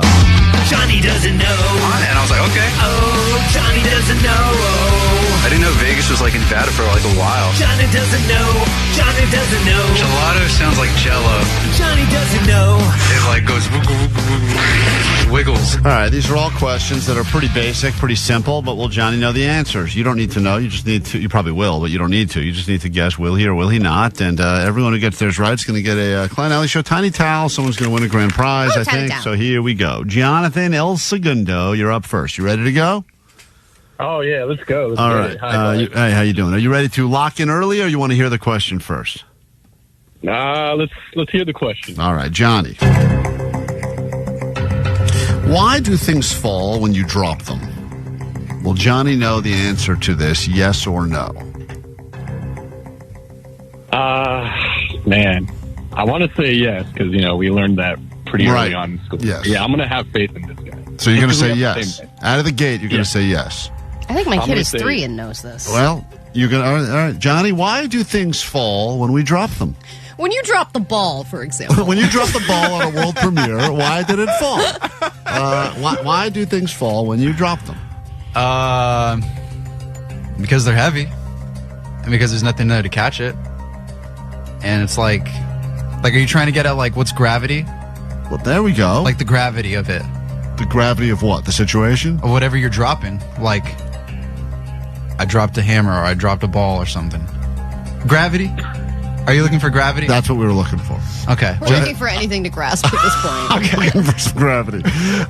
Johnny, I don't know how you got there. I didn't think you were going to get there, but it didn't start strong, but you ended up there. Jonathan, congratulations. You are correct. Johnny did know gravity. I didn't know if he would. I didn't know if he would know the term for gravity. All right, moving on, Johnny. The questions get a little bit harder, not too much harder though. But Johnny's 1 for 1 today. But that's one of those ones where even though he got it right, he kind of feels like he got it wrong. He kind of had to talk it out. Craig on KROQ. Welcome to Johnny Doesn't Know on a Friday morning. You ready for this? Sweet dibbits. Sweet dip. Sweet dibbits. Will Johnny know what type of tree prunes come from? Will Johnny know what type of tree prunes come from? Yes or no, Craig? No. All right, with confidence. Johnny, why don't you tell us what type of tree prunes come from? I'm not even going to lie. I thought prunes came from the ground. I didn't even know there was a prune tree or anything like that. This guy says you will not know. You thought prunes came from the ground. Now you're learning they come from a tree, and you're going to go ahead and guess they come from a prune tree? Well, also, aren't they all just bigger raisins? Prunes are bigger raisins. Man, I didn't realize what is a prune. Actually, I've never even was seen a better question. I've never even seen a prune, honestly. I've only heard of the juice. Right. That old people use when they're constipated. When they're backed up. Yeah. That's all I know about prunes. I've never seen it at the grocery store. So you think a prune is a big raisin? A bigger raisin? Small, yeah. It's like a bigger, little thicker raisin. Thicker raisin. That you can't fit in the box. So that's what they were like, we'll just make juice. We don't have a box big enough. It's not fitting in the Sunmaid I'm box. picturing like a giant Sunmaid Yeah, box. Sunmaid. Yeah, Sunmaid made raisins. Yeah. Okay. Craig, you said he wouldn't know. That was a wise choice. He is way off, and we're moving very, very far in the wrong direction here. Hold on one second. You ever heard of a plum, Johnny? Is it a a plum? Yes. Yeah, I know what a plum. A plum becomes a prune, so prunes technically come from a plum tree. Like after they grow, or they're dead? It's a dried out plum. Becomes a prune. like beef jerky. Like beef exactly. jerky. Okay. There we go. Beautifully said. Like a raisin. Like a raisin, yeah. Do you know what raisins used to be? I don't know, but they look like shriveled fingers, though. Hold on, Ali. Let's ask that as the next question because I don't think he's going. No. Let me say hi to Cole and hold on. Let's say Matt. Sorry, Cole. You're next. Matt. Good morning. Welcome to Johnny Doesn't Know. All right, we just had an interesting little lesson about prunes. So here's the next question: What was a raisin before it was a raisin? Will Johnny know this? There's no way. Okay. The greatest generation that ever was. Most people feel that way. If you're a Gen Xer, that's how you feel. If you're a boomer, you think that everyone after you sucks. And if you're a Gen Z, then you usually don't care about a lot of things, but you do care that your generation is better than all the old boomers. Anyone who's born before Gen Z if you are Gen Z, is a boomer, regardless of if you're a millennial or a Gen Xer. But as we found during Generation Wars, Gen Z knows the most about itself and other generations. Right. And it's because, as other generations claim, because we were cool, and boomers and Gen Xers go, I'm not wasting any time learning about that Gen Z crap, because what's the point? Yeah. And that's why we started this thing called Generation Wars.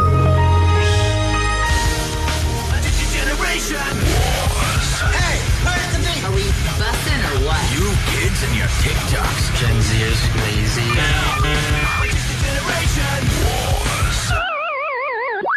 On the phone right now, we have representatives from 4 major generations throughout the history of this world, and we say good morning right now to our Gen Z representative born in the year 2005. This is Matt, who is a big fan of this show and playing Minecraft. Is that correct, Matt?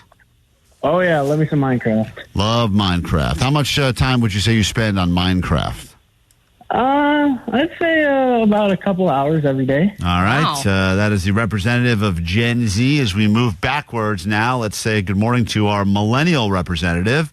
This is Ashley, who claims that she was all about the Beanie Babies. How many did you have in your collection, Ashley, millennial? I had around 300. Wow. Whoa. Did you have that Princess Di one that was worth all the money? I didn't, but unfortunately, my grandparents sold all my Beanie Babies. No. That's so funny. How much did they make? They sold it at a garage sale, so probably nothing. Oh, my God. That is sad.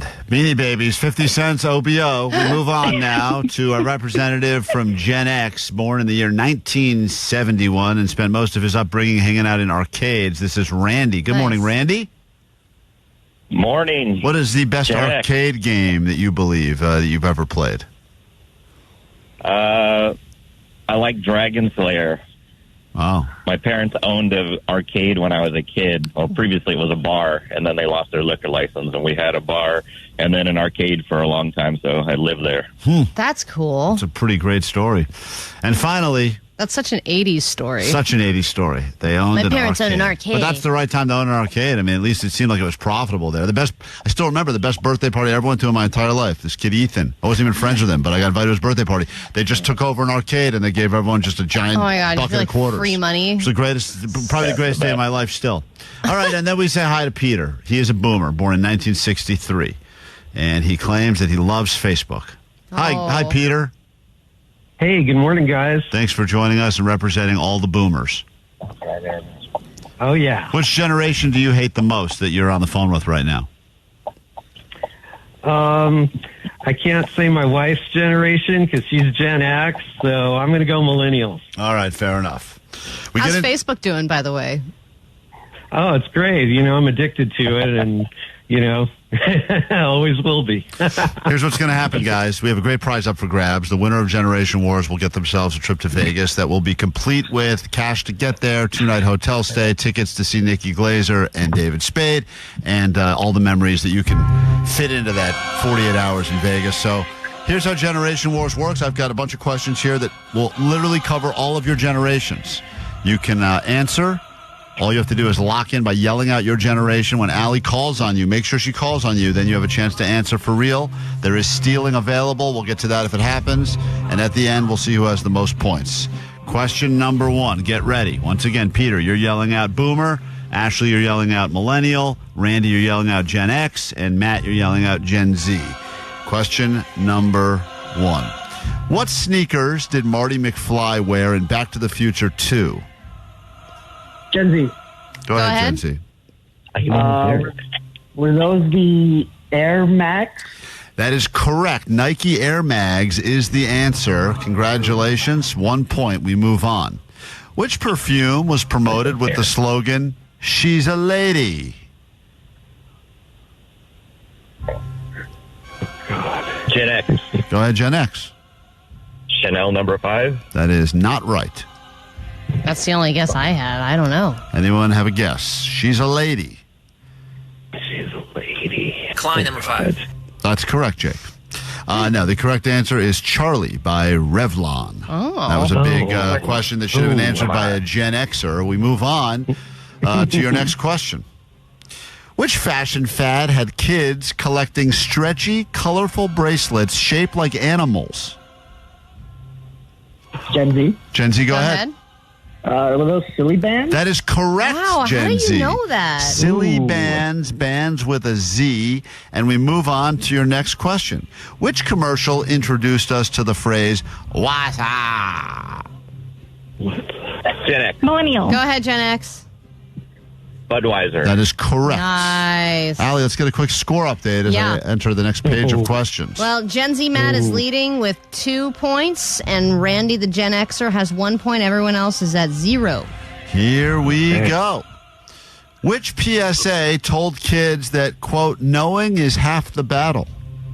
Gen X. Go ahead, Gen X.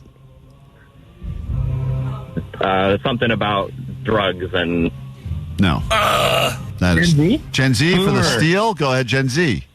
Was that the DARE program? No. Boomer? Boomer Schoolhouse Rock. No. Oh my God, that is so old. Millennial. Good junction, what's your function? Yes, Millennial, you have a chance. Go ahead, Millennial. The Reading Rainbow. No. Knowing. I can't believe no one got this. Is the first question I actually knew, I think. Really? I don't know. G.I. Joe. Oh. G.I. Joe at the end Now you know. every episode. Some like pedo would Now you know. Some pedo would like ring the doorbell, and then someone They'd be from like, G.I. can I touch your body? And and they're then like, no. G.I. Joe's like, hey, get out of here, pedo. And then they'd be like, no, it's half the battle. No. Moving on. Which animated 2001 movie made Smash Mouth's All-Star famous again? Gen Z. Millennial. Go ahead, Gen Z. Shrek. That is correct. Gen Z's all about Shrek. Move on to your next question. Which site introduced the 6-second looping video? Gen Z. Go Gen ahead. Z. That'd be Vine. Okay. Gen Z gets another point. Yeah, that's 4 points now for Gen Z. Don't worry, there's Gen plenty- X has 1 point. plenty- Everyone else still not on the board. Plenty of questions left, and this next one takes us into the 90s. Which dance craze was sparked by Los Del Rio's 1995 Boomer. song? Gen X. Boomer, Go go ahead, ahead. Boomer. The Macarena. Boomers yeah. love the Macarena. He's probably posting a Macarena meme right now on Facebook. You go to a wedding, you need a bunch of boomers to go somewhere, just play the Oh, still Macarena. no. That's how they get there. Good job. He's on the board, Boomer. We move on. Which phrase did Paris Hilton popularize in the 2000s? Gen X. Go ahead, Gen X. That's hot. That's All right. hot. Allie, score update quickly in All right. Generation Wars. Gen Z's got 4. Gen X has 2. Boomer has 1. Gen F 3. Millennial 0. All right, we move on now. Here is your next question. What viral debate divided people between a dress being either black and blue Millennial. or what color? Yes, Millennial.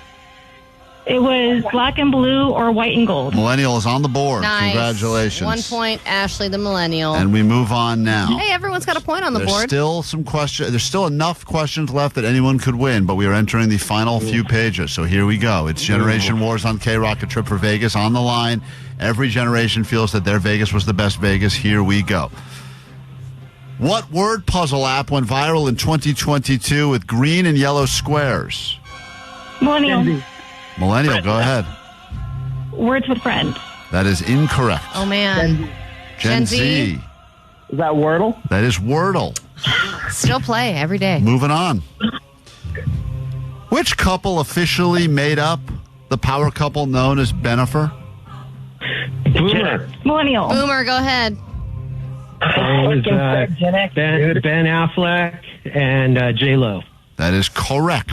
All right. Allie, score update. Gen Z has 5 points. Gen X and Boomer each have 2 points. Millennial 1. There's 4 questions left, so if someone goes on a run right now, they could steal this away from Gen Z. So here we go. Next question. Sadly, it is a Gen Z question. Ooh.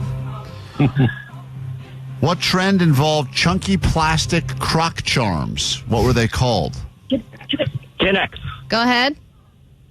Gibbet. That is correct. Gibbets for a 3rd point. Now, Randy. Sweet gibbets. Randy, Sweet the, gibbets. Randy, the Gen Xer, has 3, and Gen Z has 5. So Here we we get go. close here. Who wore a meat dress to the 2010 VMAs? Gen X. Go ahead, Gen Gen X. X. Lady Gaga. That is correct. Nice. Allie, explain what's going on now as we have 2 questions All right. left. Gen Z has 5 points. Gen X has 4 points. Boomer 2. I should Millennial have 1. 6. He claims he's 6 points, but don't worry. We got this all being looked at. Here we go. Moving on.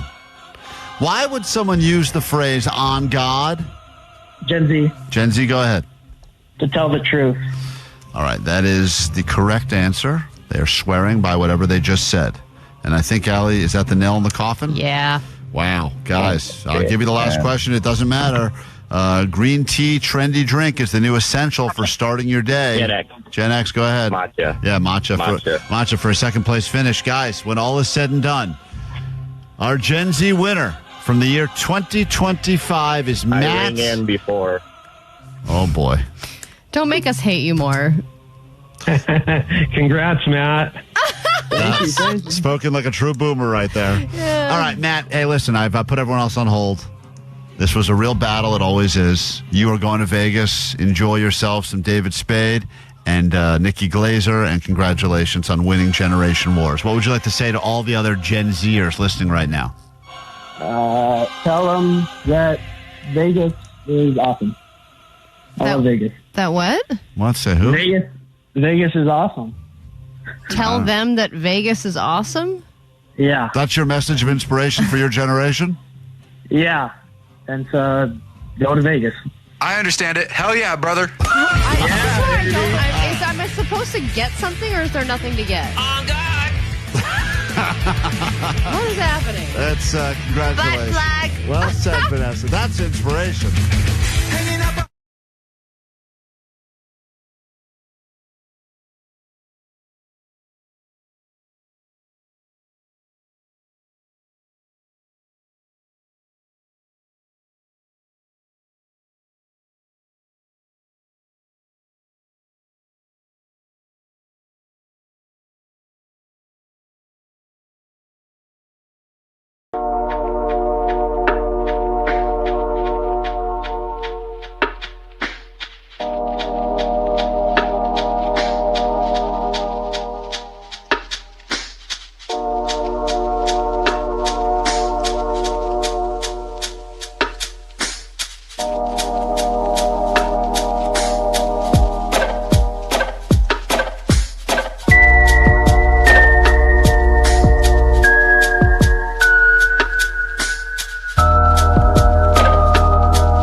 Show. And they were mean. Mornings on KROQ. And also joyful. Klein Alley Show. Fun to listen to. KROQ.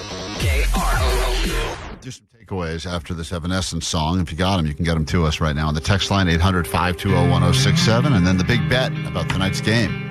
The Niners, the Rams. Let's go ahead and place some action on it next.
wrapping things up for now. If you got takeaways, we'll get them on the air in a moment. And tomorrow, we'd love you to join us after we get out of here at the blood drive. Of course, you can get there as soon as 9 a.m. tomorrow morning. The Autry, Griffith Park, right across the street from the main entrance to the LA Zoo. And get there early so you can get those tickets, get some T-shirts, get some cookies, and, of course, be a hero, which is what it's all about. Hey, everybody. Thanks for all the laughs. Great shows. Appreciate it. Makes my day. I just had a thought. It'd be kind of cool to have Klein Alley first annual Do More Better softball tournament. It'd be fun. All right, put it on our to-do list. We've got a long list of things. Now, softball is within my wheelhouse. Allie would love that. She'd have 1 million lesbians there by noon today if we wanted to do that. But it's going to take us some time to put together. But we got a lot of ideas. We'll open up the suggestion box again soon enough. Yeah, we'll get to that like we got to the pickleball team. Yeah, I can make a logo for no reason. We did do a pickleball thingy.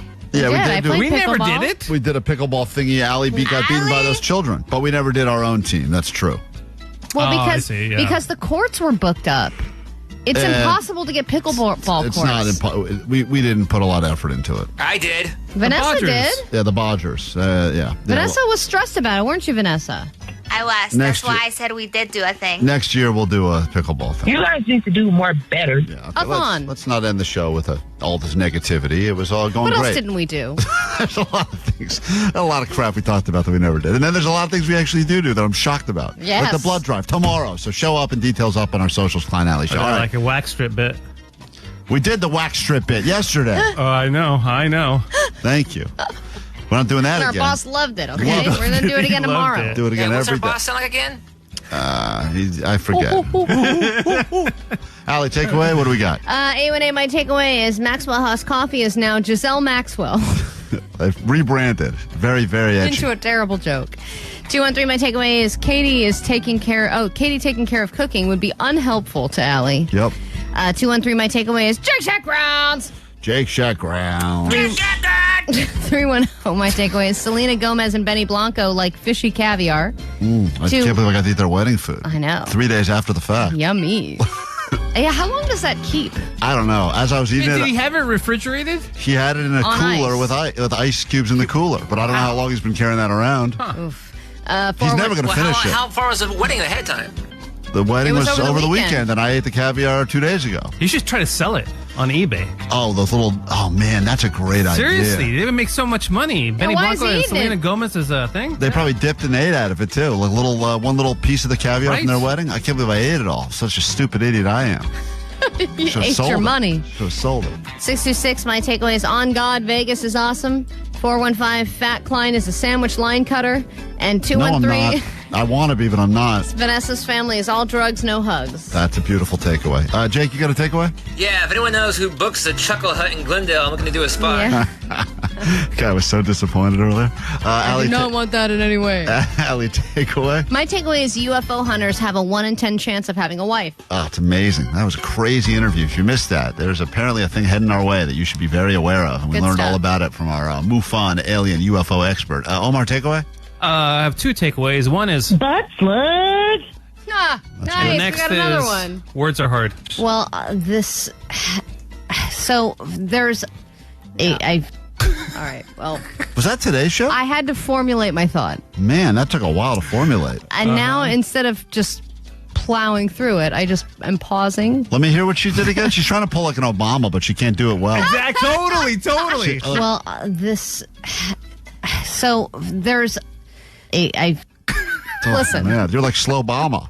Shut up. You really are. All right. We got to take a break for the next 20 hours. We'll see you again tomorrow. Bye. Klein. Alley Show. Klein Alley Show. 106.7 FM.